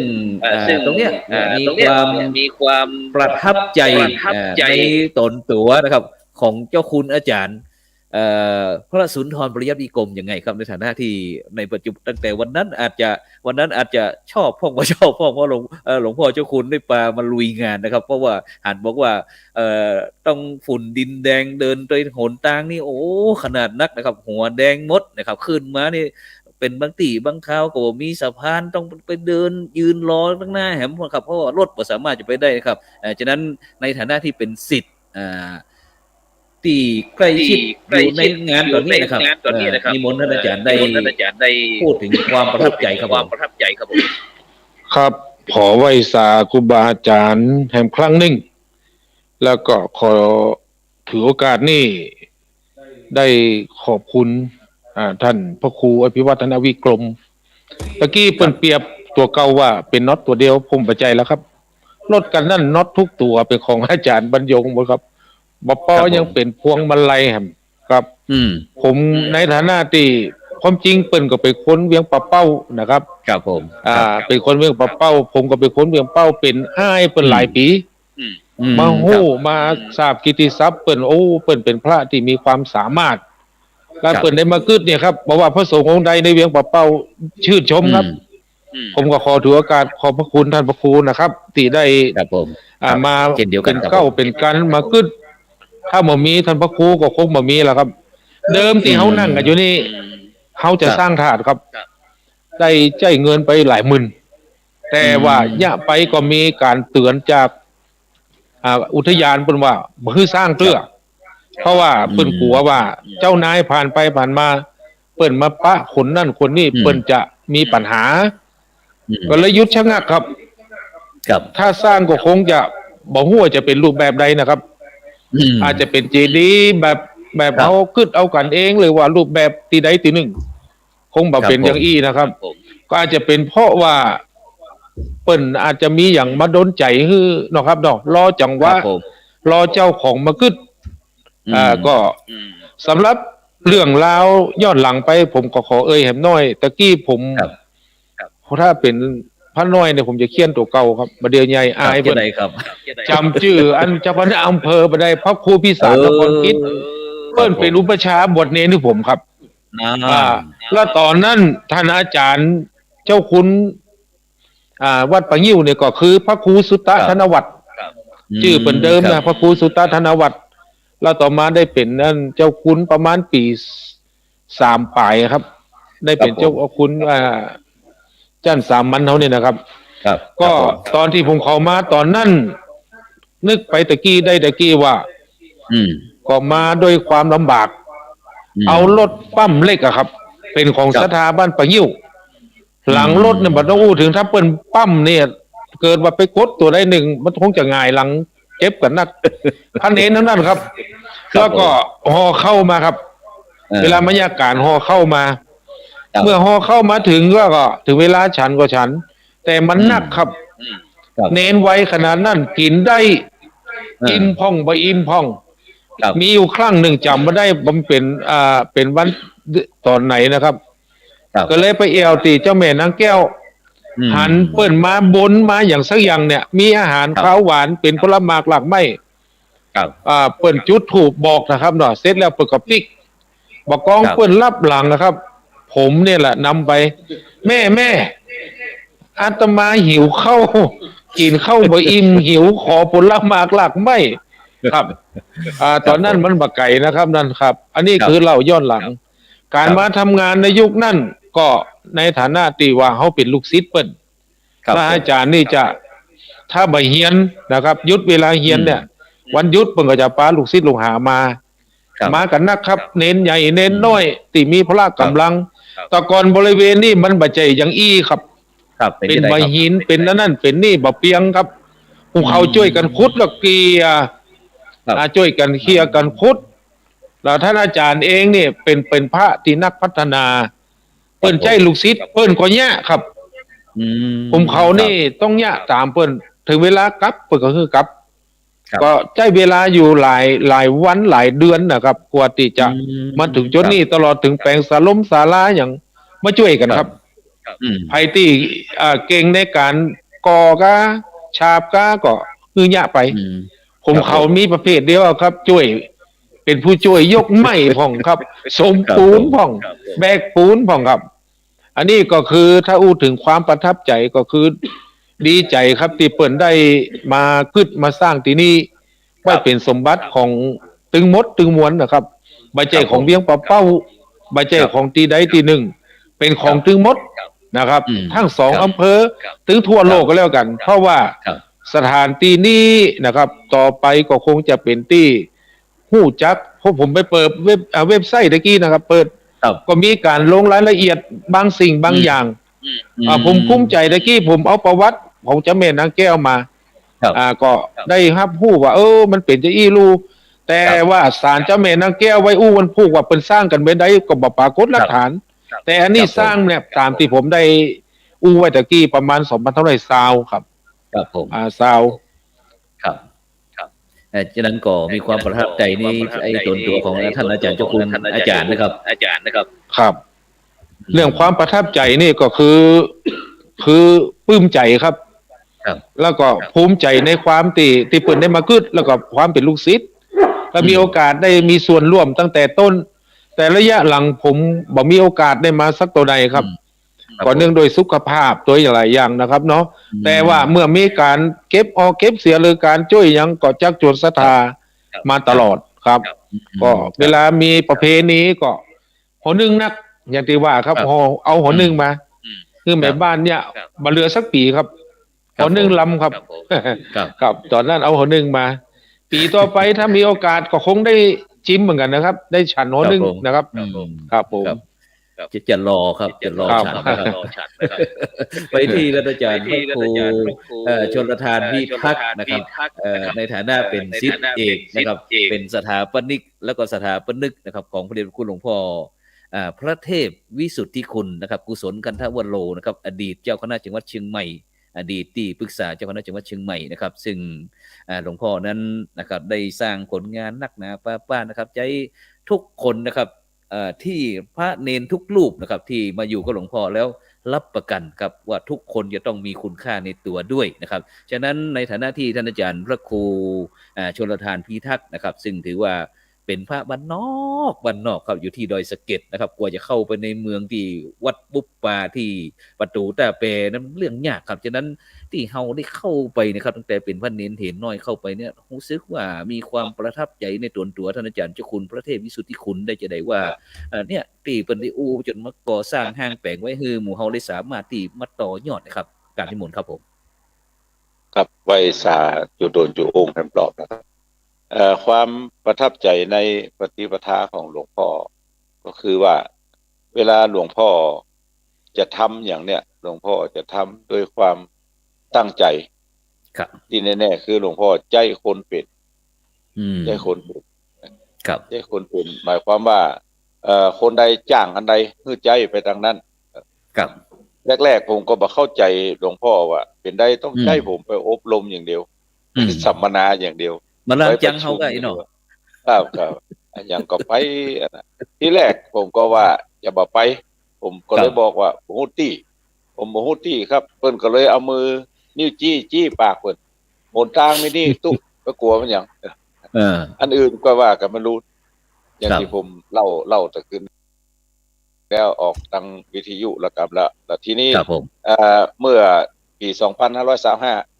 เป็กแล้วใหม่ๆเนี่ยเป็กแล้วใหม่ๆเพิ่นบอกว่าตุ๊ไปอบรมจิตภาวัน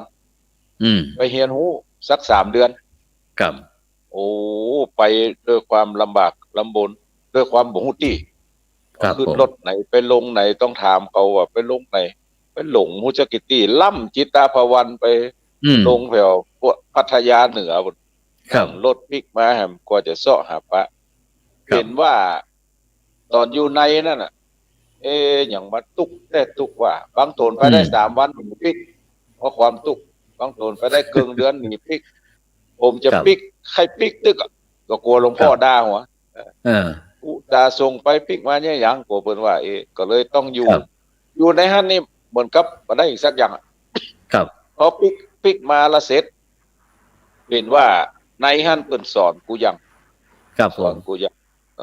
พลิกมาแล้วทีนี้ในช่วงที่ว่า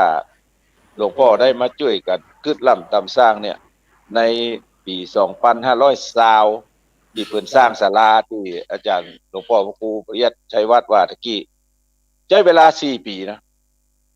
สร้างศาลากว้าง4 เมตร10 เซนติเมตรยาว6 เมตร20 เซนติเมตรสูง2 เมตร50ใช้เวลาสร้าง4 ปีตั้งแต่2520ถึง2524ถึงจะแล้วไปแห่พระเจ้าลวดป้อยหลวงปี2525ครับผมอันนี้นี่คือสร้างศาลาแล้วเฮามาสืบกำกึดยึดคำสอนเจตนาพวกเนี้ยแปลงศาลาหลังนี้ใช้เวลาปีครับใช้เวลาปีนะครับโอ้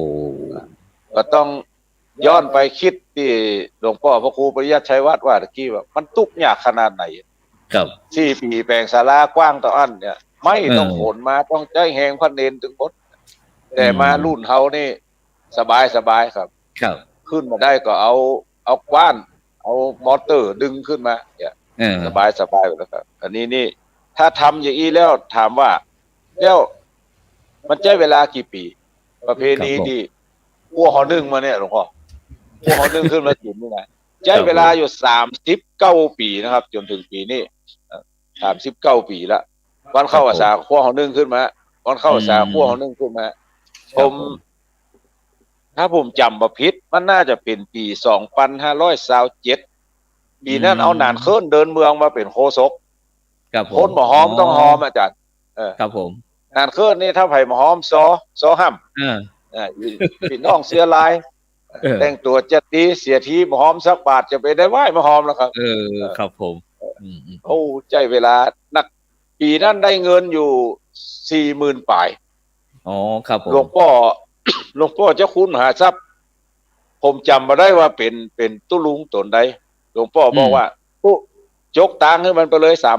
3,000มันให้ตังค์เฮา 40,000 ปลายจ้างไปเลย 3,000ปีนั้นนานขึ้นได้ถือว่า 3,000 สมัยปี2527นี่ก็ใจน้อยๆแล้วครับใจทุนสูงเหมือนกันปีนั้นเพราะนั้นในส่วนที่มันเขวกันมาเนี่ยที่ว่าประเพณีมันบ่เท่าเดียวกันเนี่ย ครับ เพราะว่าหลายฝ่ายทำมีรถเหลืองเนาะหลวงพ่อเนาะรถเหลืองทำวันหนึ่ง ครับ แล้วก็ผู้มีจิตศรัทธาห้างล้านอย่างตังเวียงเป้าเนี่ยทำแห่งวัน ครับครับ แล้วก็บนนี้ทำแห่งวัน ครับ มันมาตรงกัน คนวันพอดีมีร่างทรงเจ้าแม่เพิ่งก็มาทำแห่งวันทำถึง2 ฝ่ายเนี่ยเวลาจะเลี้ยงอาหักผีขุนน้ำผมขอแจ้งคำว่าผีขุนน้ำนะครับผีขุนน้ำที่รักษาน้ำแม่กวงกับน้ำแม่ลาวเนี่ยก็จะต้องเอาข้าวตอกดองให้มาบอกนี่บอกศาลเจ้าแม่ บอกหัวน้ำแม่กวงบอกหัวน้ำแม่ลาวต้องบอกอยู่ที่แล้วส่วนกลางเทวดารักษาส่วนกลางใจบางปีใจหัวหมูถึง4-5 หมูหัว5 หัวบางปีเอาไก่ตามแต่ว่าตั้งเข้าอย่าไปบอกว่าจะต้องใจอย่างทีนี้หลวงพ่อก็พยายามจะดำเนินการในส่วนนี้ไหว้มาอู้เรื่องเจดีย์ที่หลวงพ่อพระครูปริยัติชัยวัฒน์ว่ากี้ว่าในปี2500ประมาณปี2541ครับผม สมัยนั้นเนี่ยหลวงพ่อได้มอบหมายให้หลวงพ่อพระครูอนุกิจธรรมโสพลโสธนธรรมสาโลเจ้าอาวาสวัดป่าม่วงซึ่งเป็นรองเจ้าคณะอำเภอเวียงป่าเป้าว่าท่านเขาลองไปเพิ่นอู้กับคนหนุ่มคนน้อยประตุขอลองไปที่มหาเขื่อนคำวัดพระบาทตากผ้าไปขอแปลนพาดมาไปอู้เปิ้นไปเตื้อแรกปะปะครับไปเตื้อที่2ถึงปะปะผมก็จำมาได้ว่าไปพ่อเอาข้อมูลก็บ่ชัดเจนครับป้าก็มาแปลงถาดเนี่ย7 เมตรจุด70 เซนติเมตร4แจงนะครับไปทางใดก็7 เมตรจุด70 เซนติเมตรแบ่งเป็นช่อง16 ช่องทางในนี้สร้างได้ต่อก็เลยป่าไม้บอกว่าสร้างต่อบ่ได้เพราะผิดพระราชบัญญัติป่าไม้ถ้าสร้างไปก็จะมีปัญหากับถึงฝ่ายภายในภายนอกกับบ้านเมืองคณะสงฆ์ถึงฝ่ายบ้านเมืองครับผมตั้งแต่ปี2541จนมาปี2563ครับในปี2541นั่นหลวงพ่อเจ้าคุณพระครูมงคลศรีละวงศ์ก็ยังยังจ่าว่าค่าเขาแปลงธาตุหาดละบนนั่นที่ม่อนดอยนางแก้วบ่ฮู้ว่าใครจะมีบุญมาแปลงต่อแต่ก็ดีใจที่ท่านอาจารย์พระครูอภิวัฒนวิกรมซึ่งเป็นพื้นเพเดิมเป็นคนเวียงป่าเป้าได้มาช่วยทีเนี้ยที่เข้ากรรมเนี่ยสโลแกนที่สืบกำกึดยึดเจตนาเสริมสร้างศรัทธานำพาประชาชนเนี่ยมาจากปฏิปทาของหลวงพ่อถึง2ครับผมช่วงหลังมาหลายท่านเวลาจุดเทียนเนี่ยแต่เจ้าก็มีคนถามจุดเทียน2 ที่บรรณพระเจ้าทุเจ้าอย่างพระล่ำประเหลือพระครูผมก็บอกว่ามีหลวงปู่ทองมีตุลุงวัดบุผารามมีตุลุงวัดปะงิ้วหลวงปู่ทองเปิ้นมาเกี่ยวข้องได้จะได้หาก็เลยตอบเปิ้นไปว่าลูกศิษย์เปิ้นเนี่ยมาช่วยสร้างพระธาตุหนึ่งในนั้นก็คืออาจารย์พระครูอภิวัฒนวิกรมก็เป็นศิษย์หลวงปู่เหมือนกันแล้วก็หลายท่านที่เป็นพระเจ้าพระสงฆ์ก็เป็นถือว่าเป็นลูกศิษย์ลูกหาในสายกรรมฐานพ่องในสายได้รับคำสั่งสอนพ่องนี่คือในส่วนของหลวงพ่อเจ้าคุณพระเทพวิสุทธิคุณเนี่ยเพิ่นมีเมตตาสูงเวลาไปไหนนี่พอเข้าไปตัวเหมือนกันครับหลวงพ่อเจ้าคุณมหาทรัพย์จะไปไหนพอเข้าไปตัวครับผมถึงเวลาไหนเตฉันหั่นมีก็ฉันไม่มีก็เฉยสบายใจเลยเราเพราะนั้นในส่วนเนี้ยปฏิปทาในส่วนนี้ก็จึงยึดถือมาโดยตลอดผมก็เลยปาพระเนนเต้าที่เพิ่นฮ้องว่าหยังอู้กันได้เนาะที่อู้กันได้ก็ทุเจ้าหลวงปากันมาช่วยตลอด3-4 ครั้งละครั้งไหน4-50 ตน4-50 ตนซึ่งทุเจ้าเหล่านั้นผมก็คิดว่าแต่ก่อนถ้าเป็นเจ้านี่อย่างท่านอาจารย์พระครูปริยัติชัยวัฒน์เนี่ยได้สร้าง ปารมีสร้างตึกต่ออันประเดี๋ยวนี้ถามว่ามีปารมีว่าแรงหนุนจ่วยอันนั้นอันนี้ขึ้นมาเครื่องก็เอาเครื่องดื่มชูกำลังมาเอามาอู้เล่นอู้หัวกันซึ่งในโดยปกติของผมเนี่ยบางเตือก็อู้แห้งบางเตือก็อู้ก่อยบางเตือก็อู้เล่นผมเอาเรื่องยศถาบรรณศักดิ์ไว้วัดไปไหนบอกไปตัวสักเตืออู้เล่นอู้หัวกันไปเพราะน่าจะหันว่าตอนผมก็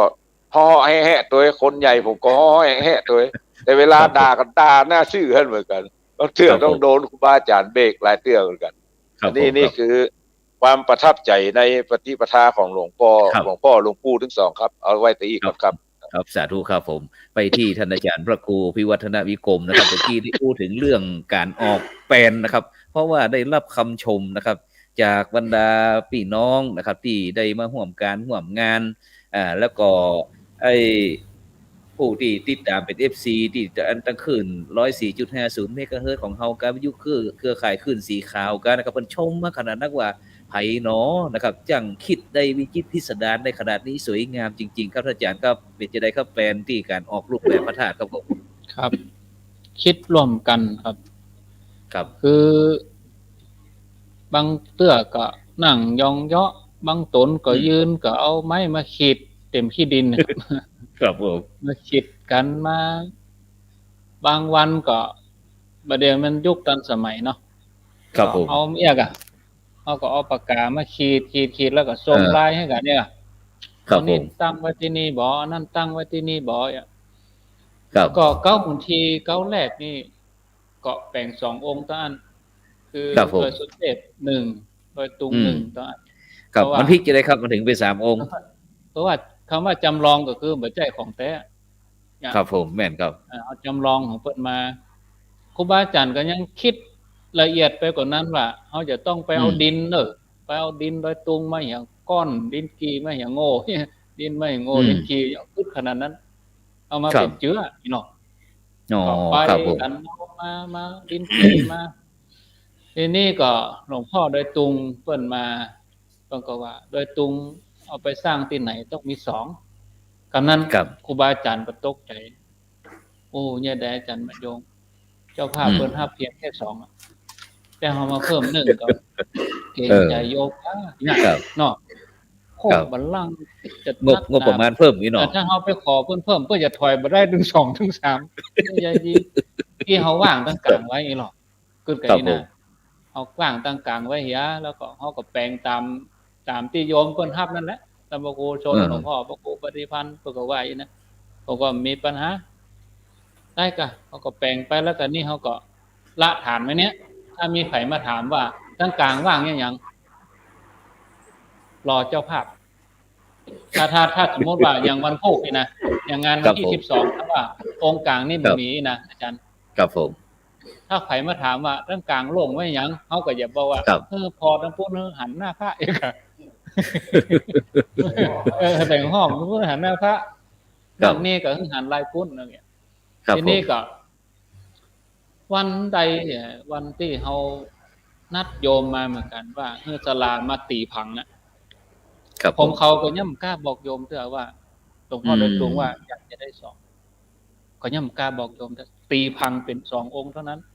ถ้าจะบอกตอนนั้นเขาก็โยมตกใจเนาะเขาก็จะถอนหมดก็เลยเอาพังตามเนี้ยอีกแบบแปลนที่ขออนุญาตจริงๆก็คือมี2นั่นแหละที่ส่งให้ครูบาอาจารย์ดูก็มี2เนี่ยได้สัก2 วันนี่ก็โยมอาจจะรับทราบข้อมูลจากครูบาอาจารย์รูปใดก็เพราะว่าโยมเพิ่นก็เพิ่นจังถามเนาะเพิ่นจังสอบถามเขาก็ถามผมว่าเป็นจะได้จะแปลงแหมองค์กะเอาเงินที่ไหนให้เพิ่นไว้นะครับผมก็ยะถาสพีนะก็ยะถาสพีก็มีก็ละไว้ให้ก่อยเนี่ยกันไปก็เนาะโยมก็ว่าไหนๆได้แปลงก็แปลงให้มันแล้วไปเตื้อเดียวครับผมถ้าว่าแล้วเพิ่นแล้วก็จะมาต่อมาเติมมาลงเพิ่นหัวว่าสมมุติว่าเฮาสมโพธิแล้วครับผมละต่างๆไว้ต่อไปมีเงินมีทองมาแปลงก็ได้ขึ้นธาตุแหมยะก็ได้ไปตุ๊บไปอย่างเงี้ยมันก็บ่เหมาะก็เลยไหนๆได้แปลงก็แปลงไป ก็เลยสมเจตนาของครูบาอาจารย์ไปนี่คือ ครับ สมเจตนาทุกฝ่ายแล้ว ครับ ท่าน ผ ใน ม อำเภอเพิ่นมา ถึงเมื่อวันเกิดเพิ่นมาขอเพิ่นก็รู้สึกว่าเพิ่นพอใจใน พอใจคั การร บผม ทำในยุคที่เพิ่นมาดำรงตำแหน่ง ครับ ใน ผม อำเภอในยุคของเปิ้นนี้แล้วก็ ชื่ออย่างครับในอำเภอพอจะชื่อเป็นฟังได้ผมก็ครับ ใน ใน อำเภ ท่าน อวุฒิกรคำ ครับ มา ผม เนาะครับ ครับ วุฒิ โอ้ กรคำมา ครับโอ้สาธุครับ แต่อย่างหนึงก็อย่างรุ่นของอาจารย์ท่านพระครูปริยัติชัยวัฒน์เนี่ย ที่เปิ้นบวชด้วยกันที่สิกขาลาเพศเปิ้นก็เป็นกำลังหนุนเนาะอย่างพ่อกำนันอาจจะ ครับ ได้เป็นนานเป็นน้อยอ่ะ เป็นนานครับเปิ้นได้ร่วมแต่ก่อนแล้วเปิ้นเฮาอู้หยังไปเปิ้นนึกภาพออกแล้วเปิ้นก็ ค ไป รับ ต่อไประดมเรื่องคนเรื่องหยังได้ ครับ เรื่องอุปกรณ์อย่างที่เฮาขาดเปิ้นก็เติมเต็มเนี่ยน้ำ ครับผม แบบนี้เปิ้นก็เซาะมาอันนั้นแบบนี้เซาะมาคือ ครับ ถ้าจะอู้เป็นภาษาวิชาการคือมันไปเป็นองคาพยพเป็นข ครับ บ ผ วน ม ไปเป็น ครับ ร่วมกันเนี่ยครูบาอาจารย์ เป็น บางรูป เป็นลูกโซ่ พิ่ เป็นวงจรเนาะ ครับเพิ่นบ่ได้มาอย่างอาจารย์ท่านพระครูปริยัติชัยวัฒน์ถึงแม้เพิ่นบ่ได้มาสม่ำเสมออาจจะเรื่องสุขภาพด้วยอย่างต่างๆ แต่ ครั ว่า บผม เพิ่นเป็นกระบอกเสียง เพิ่นทำหน้า ครับ ที่จัดรายการโดยกับผมที่ 94.5 เพิ่นก็เป็นกระบ ครั อก บผม เสียง ครับ ปลูกศรัทธา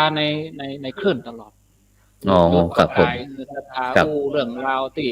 โอ้วันนี้ก็ได้ไปโดยนางแก้วมาเนอร์ได้ อื พระ ม ครูทศเพิ่นมาเอาเน้นเบิ่งก็อู้เรื่องราวอย่างนี้คือศรัทธาหัน ครับ ภาพ อ๋อ ศรัทธา ครับ ก็ ผ อยาม กจะมา ครับ อ ผม ว่างานตึงมดตึงมวลเนี่ย อยู่ที่ครูบาอาจารย์ทุกรูปที่จะ ครับผม หนุนที่จะเสริม ครับ เพื่อสำเร็จรุ่ล่วงไป ครับ ครับ ข ผ อบ ม คุณครับ ครับสาธุครับผมไปที่ท่านอาจารย์พระครูปริยัติชัยวัฒน์นะครับ ซึ่งหลังจากที่ได้รับ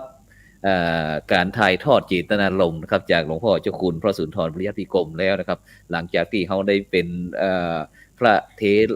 อนุเทระพระเทระนะครับจนถึงพระมหาเทระในปัจจุบันนะครับ ได้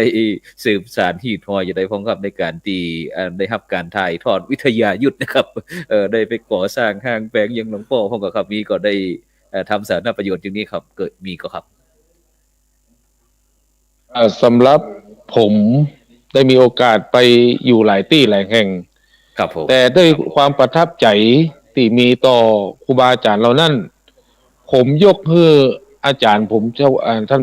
พระสุนทรปริติวิกรมเนี่ย เป็นนัมเบอร์วันแล้วกันครับเท่าที่เคยอยู่ก็เปิ้นเป็นพระที่เป็นครูบาอาจารย์ที่หาเปรียบเทียบได้ยาก ครับ ตลอดถึงการศึกษาให้เรียนการอบรมพร่ำสอนต่างๆ ครับ สิ่งที่เปิ้นสอนกับลูกศิษย์วัดปะงิ้วที่คณะนั้นยุคนั้นบอกว่า สู่เขาเฮียนหู้แล้ว อย่าเอาความหู้เก็บไว้ในต้องในไส้ ครับ ถ้ามีโอกาสได้แสดงได้ทำคือทำอย่างเต็มที่ ครับครับ แม้แต่การอบรมพร่ำสอนที่อยู่ในวัดเหมือนกัน ครับ โทษเถอะเพิ่นบอกว่า เวลาเข้าห้องน้ำอ่ะ มันบอกออกจะไปนั่งอยู่อย่างนั้นเสียเวลา นะครับ หรือบางทีเพิ่นก็บอกว่าคือใจเวลาคือมีค่า ครับ นะครับ ตลอดถึงการอยู่การกินอย่างก็แล้วแต่เนี่ยเปิ้นจะให้อยู่แบบประหยัด ในยุคเมื่อผมอยู่ประมาณ100กว่ารูปครับ ครับผม ยุคที่ผมอยู่100กว่ารูปก็ถือว่านักนะครับ ในหลายๆที่สิ่งที่เปิ้นสอนหลายสิ่งหลายอย่างผมก็ได้เอามาใจโดยเฉพาะอย่างยิ่งท่านอาจารย์เปิ้นเป็นพระ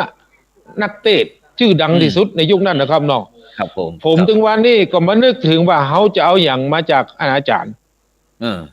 การก่อสร้างผมก็บ่เก่งกำบู้กำจาก็พออู้ได้ ก็เลยมาเลือกเอากำบู้กำจาผมก็ได้มาน้อยหนึ่งครับ ครับผม ถ้าอาจารย์เป็นต้นไม้เป็นต้นบะขามเนี่ยครับ ผมได้มายิบมือเดียวครับและสิ่งที่เปิ้นสอนก็คือจะพยายาม ครับ ทำหน้าที่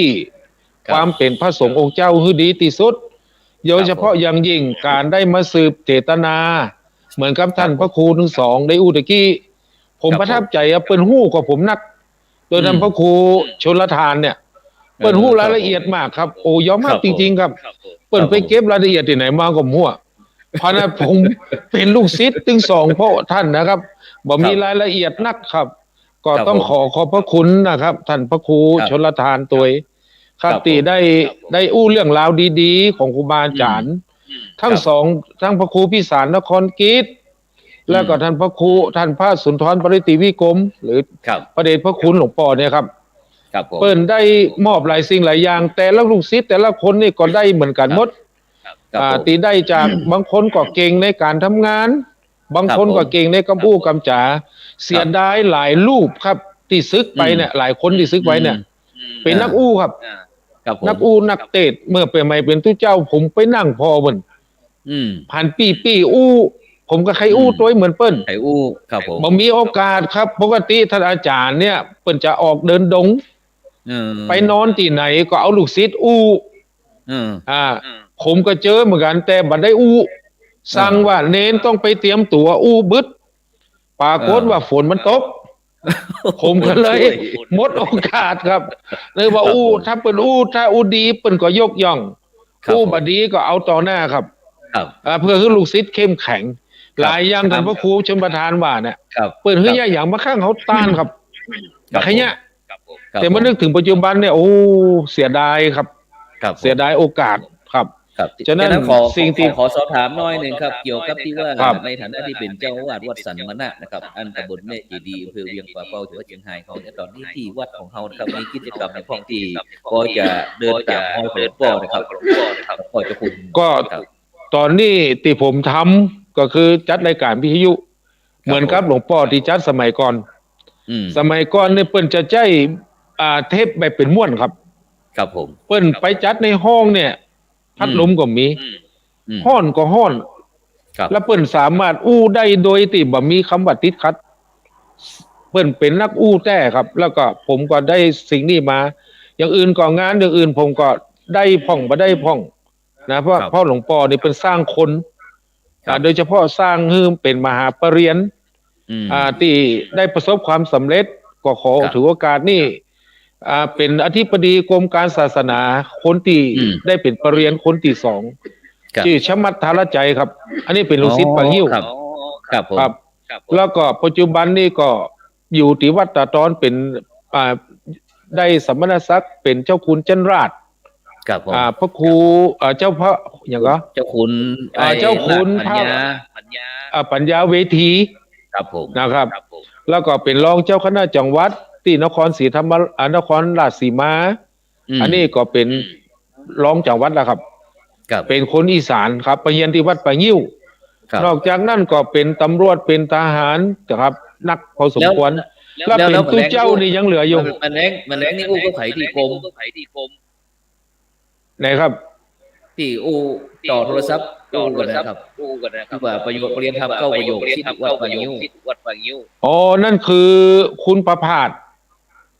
แก้วสวรรค์ครับผมแล้วก็เรียนเก้าประโยคครับตอนนี้ทำงานที่กรมการศาสนาเนาะครับเนาะครับอันนี้ก็ยังรับราชการอยู่และส่วนนอกนั่นประเดี๋ยวนี้ก็ส่วนใหญ่ก็ช่วยเหลือตัวเองได้ก็พยายามที่จะทำประโยชน์ให้กับเวียงป่าเป้าครับไปสร้างโรงพยาบาลช่วยหาเงินช่วยโดยวิธีต่างๆครับอันนี้ก็ในนามของลูกศิษย์วัดป่างิ้วนะครับเนาะ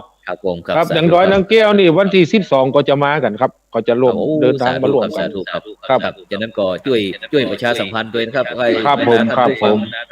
ท่านผู้ฟังท่านผู้ชมที่กำลังติดตามรายการสังฆพัฒนาเพื่อประชาชนบทบาทพระสงฆ์ในยุคนิวนอร์มอนซึ่งวันนี้เราได้เอ่ยถึงพระมหาเถระ2รูปก็คือพระเดชพระคุณหลวงพ่อพระเทพวิสุทธิคุณกุศลกันทวโรอดีตเจ้าคณะจังหวัดเชียงใหม่นะครับในฐานะที่เป็นพระสงฆ์นักพัฒนาที่ในปัจจุบันเนี้ยที่บทบาทพระสงฆ์ของเขาได้เพิ่มขึ้นนักยิ่งขึ้นความจริงนั้นก็พระมหาเถระได้ทำอยู่แล้วนะครับนอกจากนั้นก็จะมีหลวงพ่อเจ้าคุณพระสุนทรปริยัติวิกรมนะครับมหาทรัพย์นรินทร์โพนะครับอดีตเจ้าอาวาสนะครับวัดป่างิ้วนะครับแล้วก็อดีตเจ้าคณะอำเภอนะครับเจ้าคณะอำเภอเวียงป่าเป้านะครับเวียงป่าเป้านะครับฉะนั้นก็ตะกี้นั้นได้ถามท่านอาจารย์พระครูปริยัติชัยวัฒน์นะครับศิษย์เอกของหลวงพ่อก็แล้วกันนะครับแล้วก็เพราะฉะนั้นหลวงพ่อสุนทรปริยัติวิกรมนะครับมหาทรัพย์นรินทร์โทนะครับที่นี่เขาไปที่ศิษย์เอกของหลวงพ่อพระเทพวิสุทธิคุณแห่งรูปนึงครับว่าได้ฮีดได้ฮอยนะครับกิจกรรมที่วัดแม่ห้องไข่นะครับซึ่งอยู่ใกล้กับโครงการหลวงนะครับในกิจกรรมครับในวัดของเขาเนี่ยครับในท่านอาจารย์พระครู ชลทานพิทักษ์นะครับได้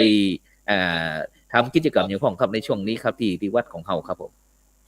ที่วัดนี่ส่วนมากก็จะเป็นการอบรมศรัทธาประชาชนในช่วงวันพระวันศีลครับส่วนอื่นนี่ก็พยายามที่จะ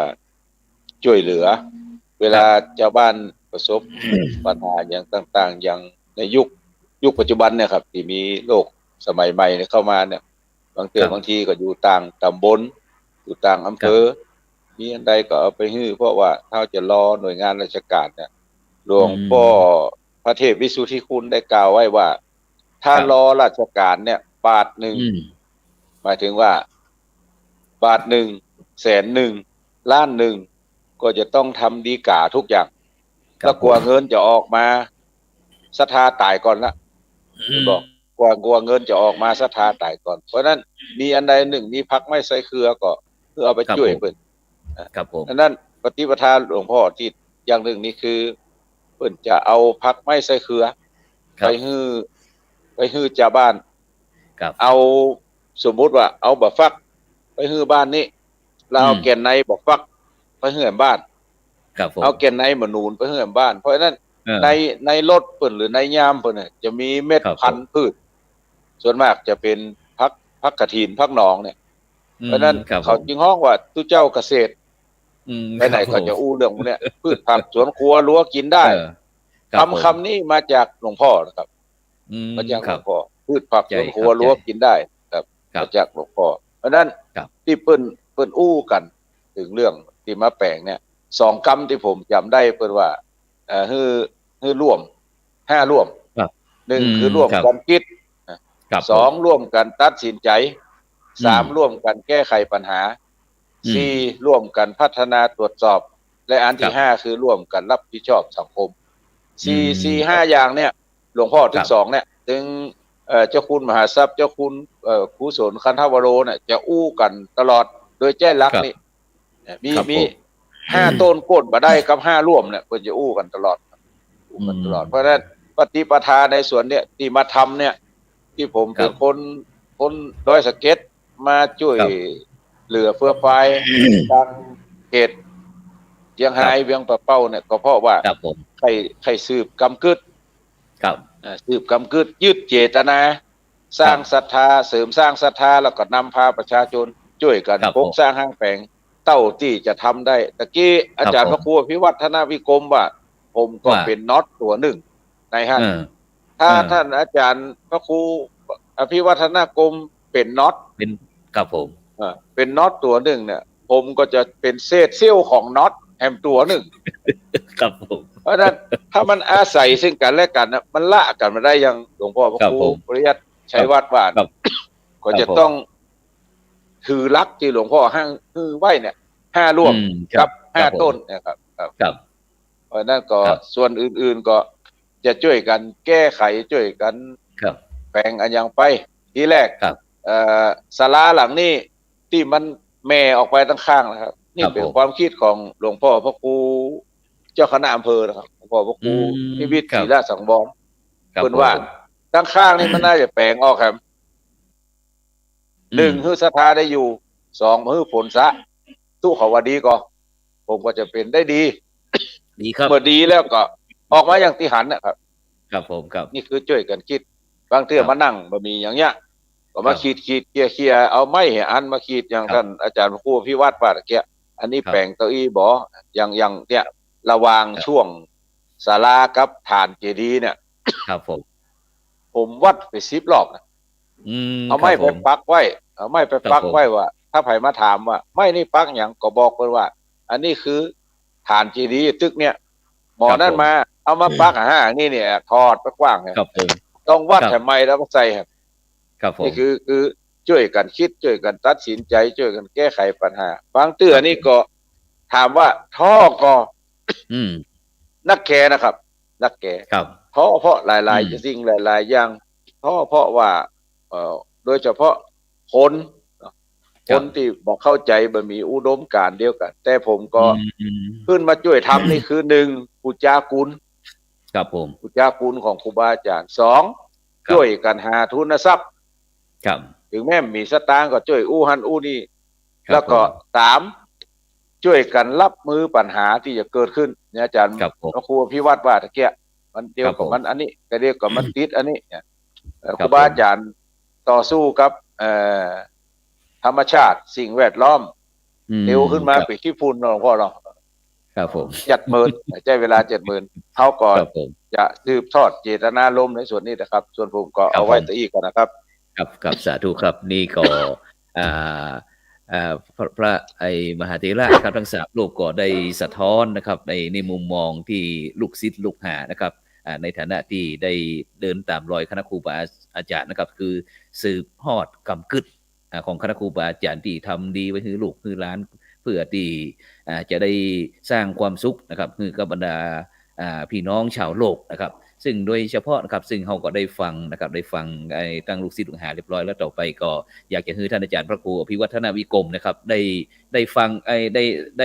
ด้คือเปิดโอกาสให้กับบรรดาท่านผู้ฟังที่อยู่ทางบ้านนะครับเนาะได้สอบถามได้แสดงความคิดเห็นว่าที่เรามาทำการงานนี่ครับมันมีเป็นจะได้พ้องนะครับเพื่อที่เราจะได้ปรับปรุงแก้ไขต่อไปครับขอกราบนิมนต์ให้เข้าท่านอาจารย์พระครูอภิวัฒนวิกรมกับผมแฮม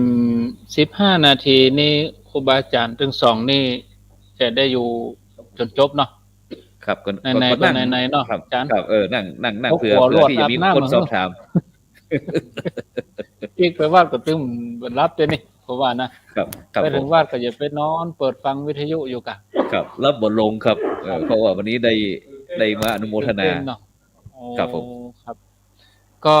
แฮม15 นาทีเดียวลองฟังญาติโยมอยู่ทางบ้านเนาะว่าเปิ้นอยู่ที่ไหนพ้องโทรจากที่ไหนอยู่จังใดผลการถ้าฟังเฮาเอาสั้นๆ แล้วก็ได้พื้นที่หลายๆ เพราะว่าตั้ง7-8 จังหวัดภาคเหนือ หลังจากที่ครูบาอาจารย์ได้ฟังญาติโยมโทรมาแล้วก็จะได้ไปร่วมกันจี้กันบอกเพราะว่าศาลาก็เอาชัดกับสปโทนมาส่ง แล้วเดี๋ยวถ้าศาลาเอาเรียงแล้วก็นิมนต์บันทึกภาพยามค่ำคืนด้วยกันเอาที่มีอยู่นี่นะครับ เดี๋ยวศาลาจะเอาไปเรียงตั้งหันสปโทนกับชัดต่างขึ้นต่างใต้นี่นะครับเรียงตั้งหันแล้วเดี๋ยวนิมนต์ครูบาอาจารย์ไปบันทึกภาพร่วมกันที่นี่ครับก็คงจะพอดีสปโทน4 อันพร้อมกับยางล้อเทปูนกิ้งขึ้นมา กิ้งขึ้นมาเดี๋ยวขอเอามาครับเอาศรัทธาจะโทรเข้าก็ขอเจริญพรที่หมายเลข0998366322ญาติโยมจะโทรเข้ามาแจ้งผลการรับฟังครูบาอาจารย์ทั้ง3รูปท่านพระครูโสพลปริยัติได้ดำเนินรายการวันนี้เป็นรายการของเปิ้นเป็นเจ้าของรายการแล้วก็มีผู้แขกรับเชิญร่วมรายการมีท่านพระครูปริยัติชัยวัฒน์เจ้าวาดวัดสันมณะตำบลแม่เจดีย์อำเภอเวียงป่าเป้าจังหวัดเชียงรายพร้อมกับท่านพระครูชลทานพิทักษ์เจ้าวาดวัดแม่ห้องไคอำเภอดอยสะเก็ดจังหวัดเชียงใหม่สายแรกเข้ามาญาติโยมจะโทรมาเขียนเบอร์โทรไว้ก่อน0998366322เจริญพรฟังอยู่700 ปีเจ้านาชากาแฟเจ้า700 ปีแต่ต้นก็ฟังตั้งแต่ต้นก็เจ้าเป็นจะได้พ่องก็ได้ความรู้ได้สาระดีเจ้าคือผู้ประวัติความเป็นไปเป็นมาเจ้าเมื่อฮู้ครูบาอาจารย์เล่าอย่างนี้แล้วซ้ำใครมาแหมเนาะไปเนี่ยโอ้โหจะมีรถไปก็เจ้าก็ขับรถไปก็กลัวอยู่เป็นยังไปมาจะไปอยู่เจ้าลาสิขามาแล้วเจ้าประเดี๋ยวนี้สาธุเนอเป็นแม่ชีเนาะจ้าเดี๋ยวนี้อันฝึกลาสิขาแล้วเจ้าลาศีลแล้วบ่ติดจริงเจ้าสาธุเนอวันที่12นี่กำลังจะหารถไปอยู่เจ้าฟังท่านเกิงนี่หรอฟังคืนนี้นี่100เลยหรอจะมา 100% หรอเจ้าสาธุเจริญพรอันนี้เลย700 ปีเชียงใหม่เจริญพรอู้ดังแถมน้อยโทรจากไหนโทรจากหน้าครูบาเจ้าหน้าครูบาศรีวิจัยกาแฟเป็นร้านเจ้าตีนดอยสุเทพกะเจ้าเป็ เป็นจะได้พ่องฟังครูบาอาจารย์เพิ่นอู้กันเรื่องราวในอดีตและปัจจุบันโอ้ไม่ได้เยอะนักเลยเจ้า อยากไปกราบเท้าเป็นมาเลยเจ้า เนาะหาโอกาสเนอะ เจ้า หาโอกาส เดี๋ยวก็ติ๊กไปบ้านก่อนติ๊กไปบ้านสวยเว้ย อยู่เชียงไฮ้กะ ไง บ้านอยู่อำเภอหยัง ที่ว่าเพื่อสงการนะเจ้า คูนตานโอ้กายเนี่ยกะกายมาก็มาแหวนเนอะโมทนาอันนี้อยู่อำเภอขุนตานแต่ว่ามาทำงานที่เชียงใหม่เจริญปน ภาษาเจ้า โทรจากที่ไหน จากบ้านน้องแป้วเมื่อเขาค้าจังหวัดลำปางเจ้า เกาะคาลำปาง เจ้า โอ้ เจ้า ฟังแล้วเป็นจะได้พ้องรายการค่ำคืนนี้ ที่เขาบอกฮู้เขาของเขาได้ฮู้ตัวเจ้า ที่เป็นเหล่าหมา แม่อายุต่อใดแล้วขอโทษเนอะ แม่ได้อายุได้72เจ้า เคยได้ฟังรายการอาจารย์ชับนรินทร์โทรก่อเมื่อก่อน ได้นี่จ้ะ เคยได้ฟังเบิ่น AM คือตนคือโอ่งเลยนะเจ้าฟังนะ แต่เดี๋ยวนี้ย้อนยุคเนาะเดี๋ยวนี้รุ่นลูกศิษย์ของเปิ้นที่อู้ตะ แม่ กี้ พอในออนไลน์ตัวนากี้นะ โอ้สาธุเนอะโด70ไปออนไลน์อีนี่ เก่งกันนะเจริญปน ราชการท่านพระครูครับ อันนี้บักไก่บักไก่ ครับ บัก ได้ ไก่ ความรู้จะดีครับ อันนี้ปนท่านพระครูปริยัติชัยวัฒน์ให้จำเสียงได้กะนี่นะครับ พวกหลวงน้อยครับ ครับ ว่าจะได้พวกหลว ตาง ม น้อ ควาย มแล้วเสมอครับ โมทนาเนอ ครับ เสียงชัดเจน จะดีครับ สาธุเจริญปนเจริญปนติดแล้ว ไว้สาเจ้านั่นพระครู จากที่ไหน ได้ฟังปัญหากว่าอีกแก้ไขมาสำเร็จรุ่งเรืองนี้จากตังใดแนะนำตัวเก่า จากเรียนตะการในการเรียนสาย อันกะสันปะตองเนาะ เจ้า โมทนา ต้องเชียงใหม่ชัดเจนนี่นะเจ้า เจริญปนโทรจากไหน ไว้สาเจ้า โทรจากที่ไหน จากแม่น้อยกระโถกตำบลหนองขายอำเภอเมืองลำปางเจ้า อำเภอเมืองลำปางฟังขึ้นบุญยวาสกะ วังยุวาดเจ้า อันนี้ของวัดบุญยวาสวัดจรลำปาง ชัดเจนดีเนาะ เจ้าชัดเจนดีเจ้า สาธุครั้งพะเยาเนอะก่อนหมดเวลานี่ได้พะเยาครับ ต่างงานเจียงดาวเจียงแสน ก็ดีกันเนาะเจริญพรโทมตันก็ เจริญพร ไว้สาเจ้า ยายอ้วนด้อยรอ เจ้า โอ้ยังแควนกะด้อยรอดักปิ้งนี่โหยุ่งเนอะ ได้ค่ะได้โลนักแซมเนาะ ดักแซบนี่โหจบข่าวกะ เจ้า โมทนายายอ้วนได้ขึ้นสักกรรมเจ้าหน่อได้ขึ้นมาสักกรรมหน่อ เจ้าไว้สาเจ้า คนน้อยแต่ให้ครอบคลุมหลายๆพื้นที่เนาะเจริญปนแค่8 นาที กับภาษาเจ้าท่านครู โทษจากไหน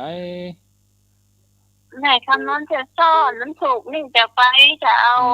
ไข่น้ำแหลกผสมทบอาหาร โอ้ดี เรื่องเพชรนะเจ้าเด้อ ได้กินเผียวยำเมี่ยงได้กินเผียวไข่น้ำแหล่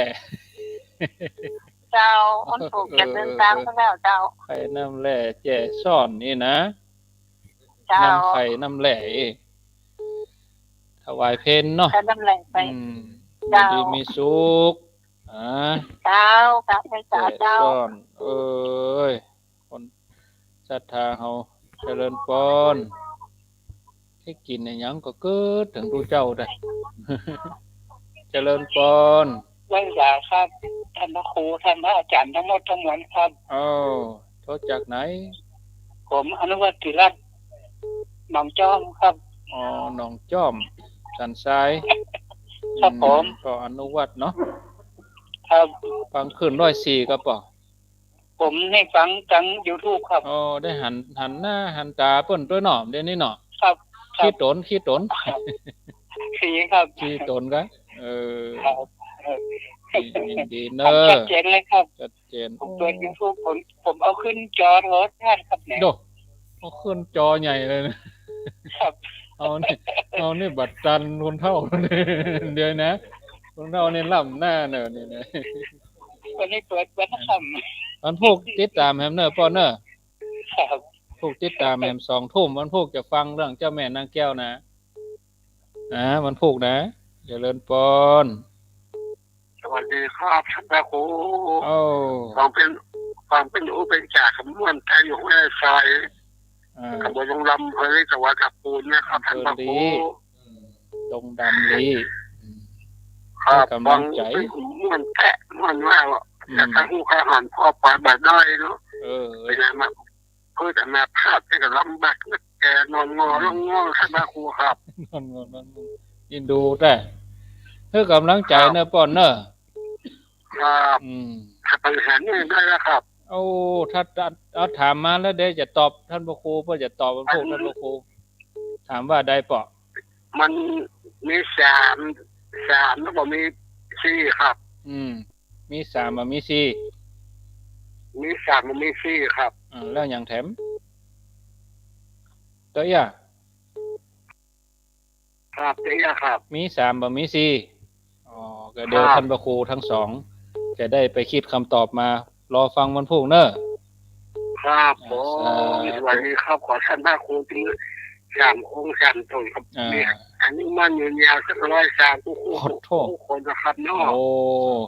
3 ตนนี่เอารวมกัน120ก็ว่า3 ตนนี่เฉลี่ยกันก็เหลือคน40ตัวกัน เลยครับ สวัสดีครับผม สาธุ4 รูปเนาะผู้ดำเนินรายการแถมรูปหนึ่ง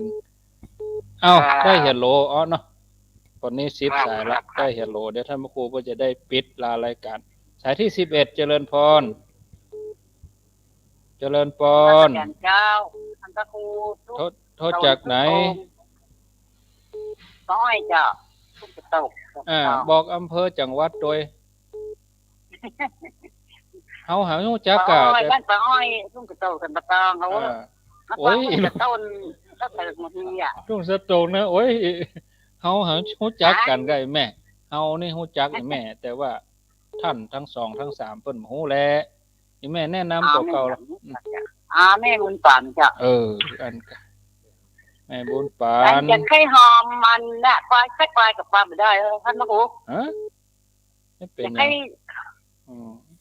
หอมไว้หั่นเก็บ จะ ไว้ ไป หั่น หอมมันน่ะจ้ะ เก็บไว้หั่นถ้าวันเปิ้นปล่อยหลวงก็มาเนอะก็นั่นนี่ลงละวันปล่อยหลวงปีหน้าเนอะปล่อยหลวง ปีหน้าก่อน ปีหน้ากะปี65มันถูกเนาะ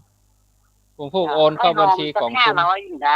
ได้ถึงเงินได้ปลาประเทศน้องๆ วันพวกจะบอกเลขที่บัญชีกองทุนเฮ้อเนอะกองทุนภาษี2 เมืองเนาะ ให้ยายโทรหาท่านพระครูกับ โทรหลังไม้เนอะ จ้ะเปิดเนี่ยเนาะ สายสุดท้ายสายที่12เจริญพร เจ้าไม่สาย ปิดวิทยุกำเนอะโทรจากไหน จากบัวขอนเจ้า บัวขอนปังไข่นิ่มได้เนาะ เจ้า ว่าจะได้ ฟังกับอุ้ยจันน่ะ เจ้า ฟังกับอุ้ยจันม่วนนะอุ้ยเนาะโอ้ดันผ้าห่มตัวอย่างตัวอุ้ยจันเอารถเข็นขึ้นมาไปบนไปเนี่ยหามรถเข็นขึ้นมาบนไปเลยสุขอกสุขใจเนอะอยู่ดีมีสุขเปิ้นโยมเปิ้นก็ม่วนใจท่านพระครูเอาตึก12เนาะ5ไปหน่อยวันดูย้อนวันนี้แต่สุดท้ายเจริญพร แม่สีกุลสันทุลาบ้านหนองรองอำเภอเมียงจังหวัดลำปางเจ้า อำเภอเมียงกะ เจ้า นี่ฟังตั้งแต่เจ้าละบ่ เจ้าก้นแต่เจ้ามันถึงมาจี ม่วนเนาะ ไปมาบ่รับบ่นอนไปด้วยกันนั่น ถ้าสมมติว่าอาตมาเขาจะต่อถึงเที่ยงคืนกับแม่ก็บ่ได้รับวันนี้แม่ยังอาบน้ำเขียนให้แม่ฟังนี่พวกฟังแหมเด้อ2 ทุ่มตรงเด้อแม่เด้อเจ้าไว้เจ้า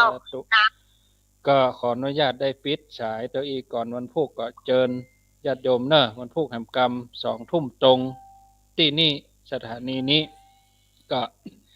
ก่อนที่จะได้ส่งเวลาให้ท่านพระครูโสพลปริยัติก็ขออนุญาตได้ทวนสายก่อนท่านพระครูเพิ่นก็จะได้ลารายการนำรายการจากลาท่านผู้ฟังไปตอนนี้โทรศัพท์ปดโทรจะได้รับวันนี้เมื่อคืนนี้กุมก็หับโทรศัพท์ ปิดก่อนเนาะล่ะปิดก่อนเด้อสายที่1อยู่700 ปีเชียงใหม่สายที่2ตีนดอยสุเทพหน้าอนุสาวรีย์ครูบาศรีวิจัยสายที่3เกาะคาลำปางสายที่4โพธิ์หลวงน้อยสันติสุขสายที่5แม่จันเรือนใสเวียงตาการสายที่6อันนี้อยู่เมืองลำปางแม่น้อยฝั่งบุญยวาสวิหารสายที่7ใหญ่อวนโดยหล่อสายที่8แจ้ซ้อนลำปางบรรพกจะนำพระทหารเพลมาตยสายที่9ปออนุวัฒน์หนองจ้อมสันทรายสายที่10ห้วยยาไซลีดงดำสายที่11อยู่ป่าอ้อยตุ้งสตกสันปะตองสายที่12บวกขอนปางไข่สายที่13สุดท้ายอยู่หนองล่องอำเภอเมืองลำปางครับขอบคุณครับนิมนต์ท่านพระครูโสพลปริยัติครับครับผมซึ่งวันนี้ก็ต้องกราบขอบพระคุณนะครับพระมหาธีรานุธีระนะครับลูกศิษย์ลูกหาของหลวงพ่อเจ้าคุณพระปริยัติเจ้าคุณพระเทพวิสุทธิคุณนะครับกุศลคันธาวโรอดีตเจ้าคณะจังหวัดเชียงใหม่อดีตเจ้าวัดปุปปารามนะครับประตูตาแปรนะครับแล้วก็ลูกศิษย์ลูกหานะครับของหลวงพ่อเจ้าคุณพระสุนทรปริยัติวิกรมนะครับหรือว่าพระมหาทรัพย์นรินทร์โทนะครับอดีตเจ้าวัดปากงิ้วนะครับอดีตเจ้าคณะอำเภอเวียงป่าเป้าจังหวัดเชียงรายนะครับถึง3รูปไม่ว่าจะเป็นท่านอาจารย์พระครูอภิวัฒนวิกรมนะครับเจ้าอาวาสวัดปากทางเจริญนะครับอำเภอดอยหล่อจังหวัดเชียงใหม่นะครับขวัญใจของ FC นะครับแล้วก็ท่านอาจารย์พระครูชนทานพิทักษ์นะครับเจ้าอาวาสวัดแม่ห้อยวัดแม่ห้องไข่นะครับตำบลแม่โป่งนะครับอำเภอดอยสะเก็ดจังหวัดเชียงใหม่แล้วก็ท่านอาจารย์พระครูปริยัติชัยวัฒน์นะครับเจ้าอาวาสวัดสันมานะนะครับตำบลแม่เจดีอำเภอเวียงป่าเป้าจังหวัดเชียงรายนะครับที่ได้มาถ่ายทอดนะครับบทบาทผลงานนะครับถึงความเป็นไปเป็นมาในการที่เฮามาก่อสร้างห้างแปลงนะครับพระธาตุสีสองเมืองนะครับที่บริเวณเขตติดต่อนะครับรอยติดต่อของจังหวัดเชียงใหม่นะครับแล้วก็จังหวัดเชียงรายนะครับระหว่างดอยสะเก็ดแล้วก็เวียงป่าเป้านะครับโดยเฉพาะสันขุนผีปันน้ำนะครับระหว่างน้ำแม่กวงนะครับก็น้ำแม่ลาวนะครับซึ่งเป็นสายน้ำมิตรภาพนะครับที่คือการรอเลี้ยงนะครับกับบรรดาพี่น้องเกษตรกรเป็นอย่างดีนะครับฉะนั้นก็ในช่วงนี้ก็ระหว่างวันที่8นะครับจนถึงวันที่2นะครับ12นะครับธันวาคมนี้ก็มีพระสงฆ์องค์เจ้าทั้ง20 กว่ารูปนะครับที่ได้ปฏิบัติศาสนกิจเจริญจิตภาวนานี้แล้วก็มีการพัฒนาเกี่ยวกับเรื่องการเตรียมพื้นที่ในการที่จะมีการบรรจุของต่างๆฉะนั้นก็พ่อแม่พี่น้องศรัทธาญาติโยมบรรดาท่านผู้ฟังที่ต้องการที่จะนำของที่สักการะบูชาเอามาฝากฝังไว้ที่พระธาตุสีสองเมืองก็คือพระธาตุดอยตุงจำลองนะครับแล้วก็พระธาตุดอยสุเทพจำลองในวันที่12เวลานี้กี่โมงก็ท่านอาจารย์ครับผมเที่ยงกับ19 นาทีเนาะเที่ยงประมาณ19 นาทีนั่นก็บรรดาท่านผู้ฟังท่านผู้ชมที่จะมาร่วมก่อเรียนเชิญเจริญพรเด้อนะหรือว่าอยากจะมาร่วมถวายภัตตาหารตึงเจ้าตึงเพนกานะก็เรียนเชิญเจริญพรได้หรือว่าจะมาช่วยพัฒนาปลูกต้นมงต้นไม้หรือว่าอยากจะมาร่วมพระป่าต้นเฟื่องฟ้านะซึ่งในอนาคตตรงนี้แน่นอนละนะฉะนั้นก็เนื่องจากในค่ำคืนนี้เวลามีน้อยนะเวลาหมดเวลาฉะนั้นก็วันพรุ่งนี้เขาจะมีรายการพระพุทธศาสนา4 แผ่นดินแต่ก็จะถวายเวลาให้พระธาตุพระธาตุสีสองเมืองได้พบปะกับบรรดาท่านผู้ฟังท่านผู้ชมฉะนั้นก็เฮามาช่วยกันพัฒนาเด้อนะช่วยกันพัฒนาในการที่เขาจะใช้สื่อเทคโนโลยีในด้านต่างๆฉะนั้นก็ในค่ำคืนนี้เวลาหมดเวลาจำเป็นที่ต้องนำรายการสังฆพัฒนาเพื่อประชาชนเพื่อก่อนพวกนี้เขาพบกันใหม่เวลา 20:00 น. จนถึง 3:00 น. ขอให้ทุกท่านรับฝันดีมีเงินใช้นะไร้โลคาพยาธิ บ่เจ็บบ่จนร่ำรวยสำหรับในค่ำคืน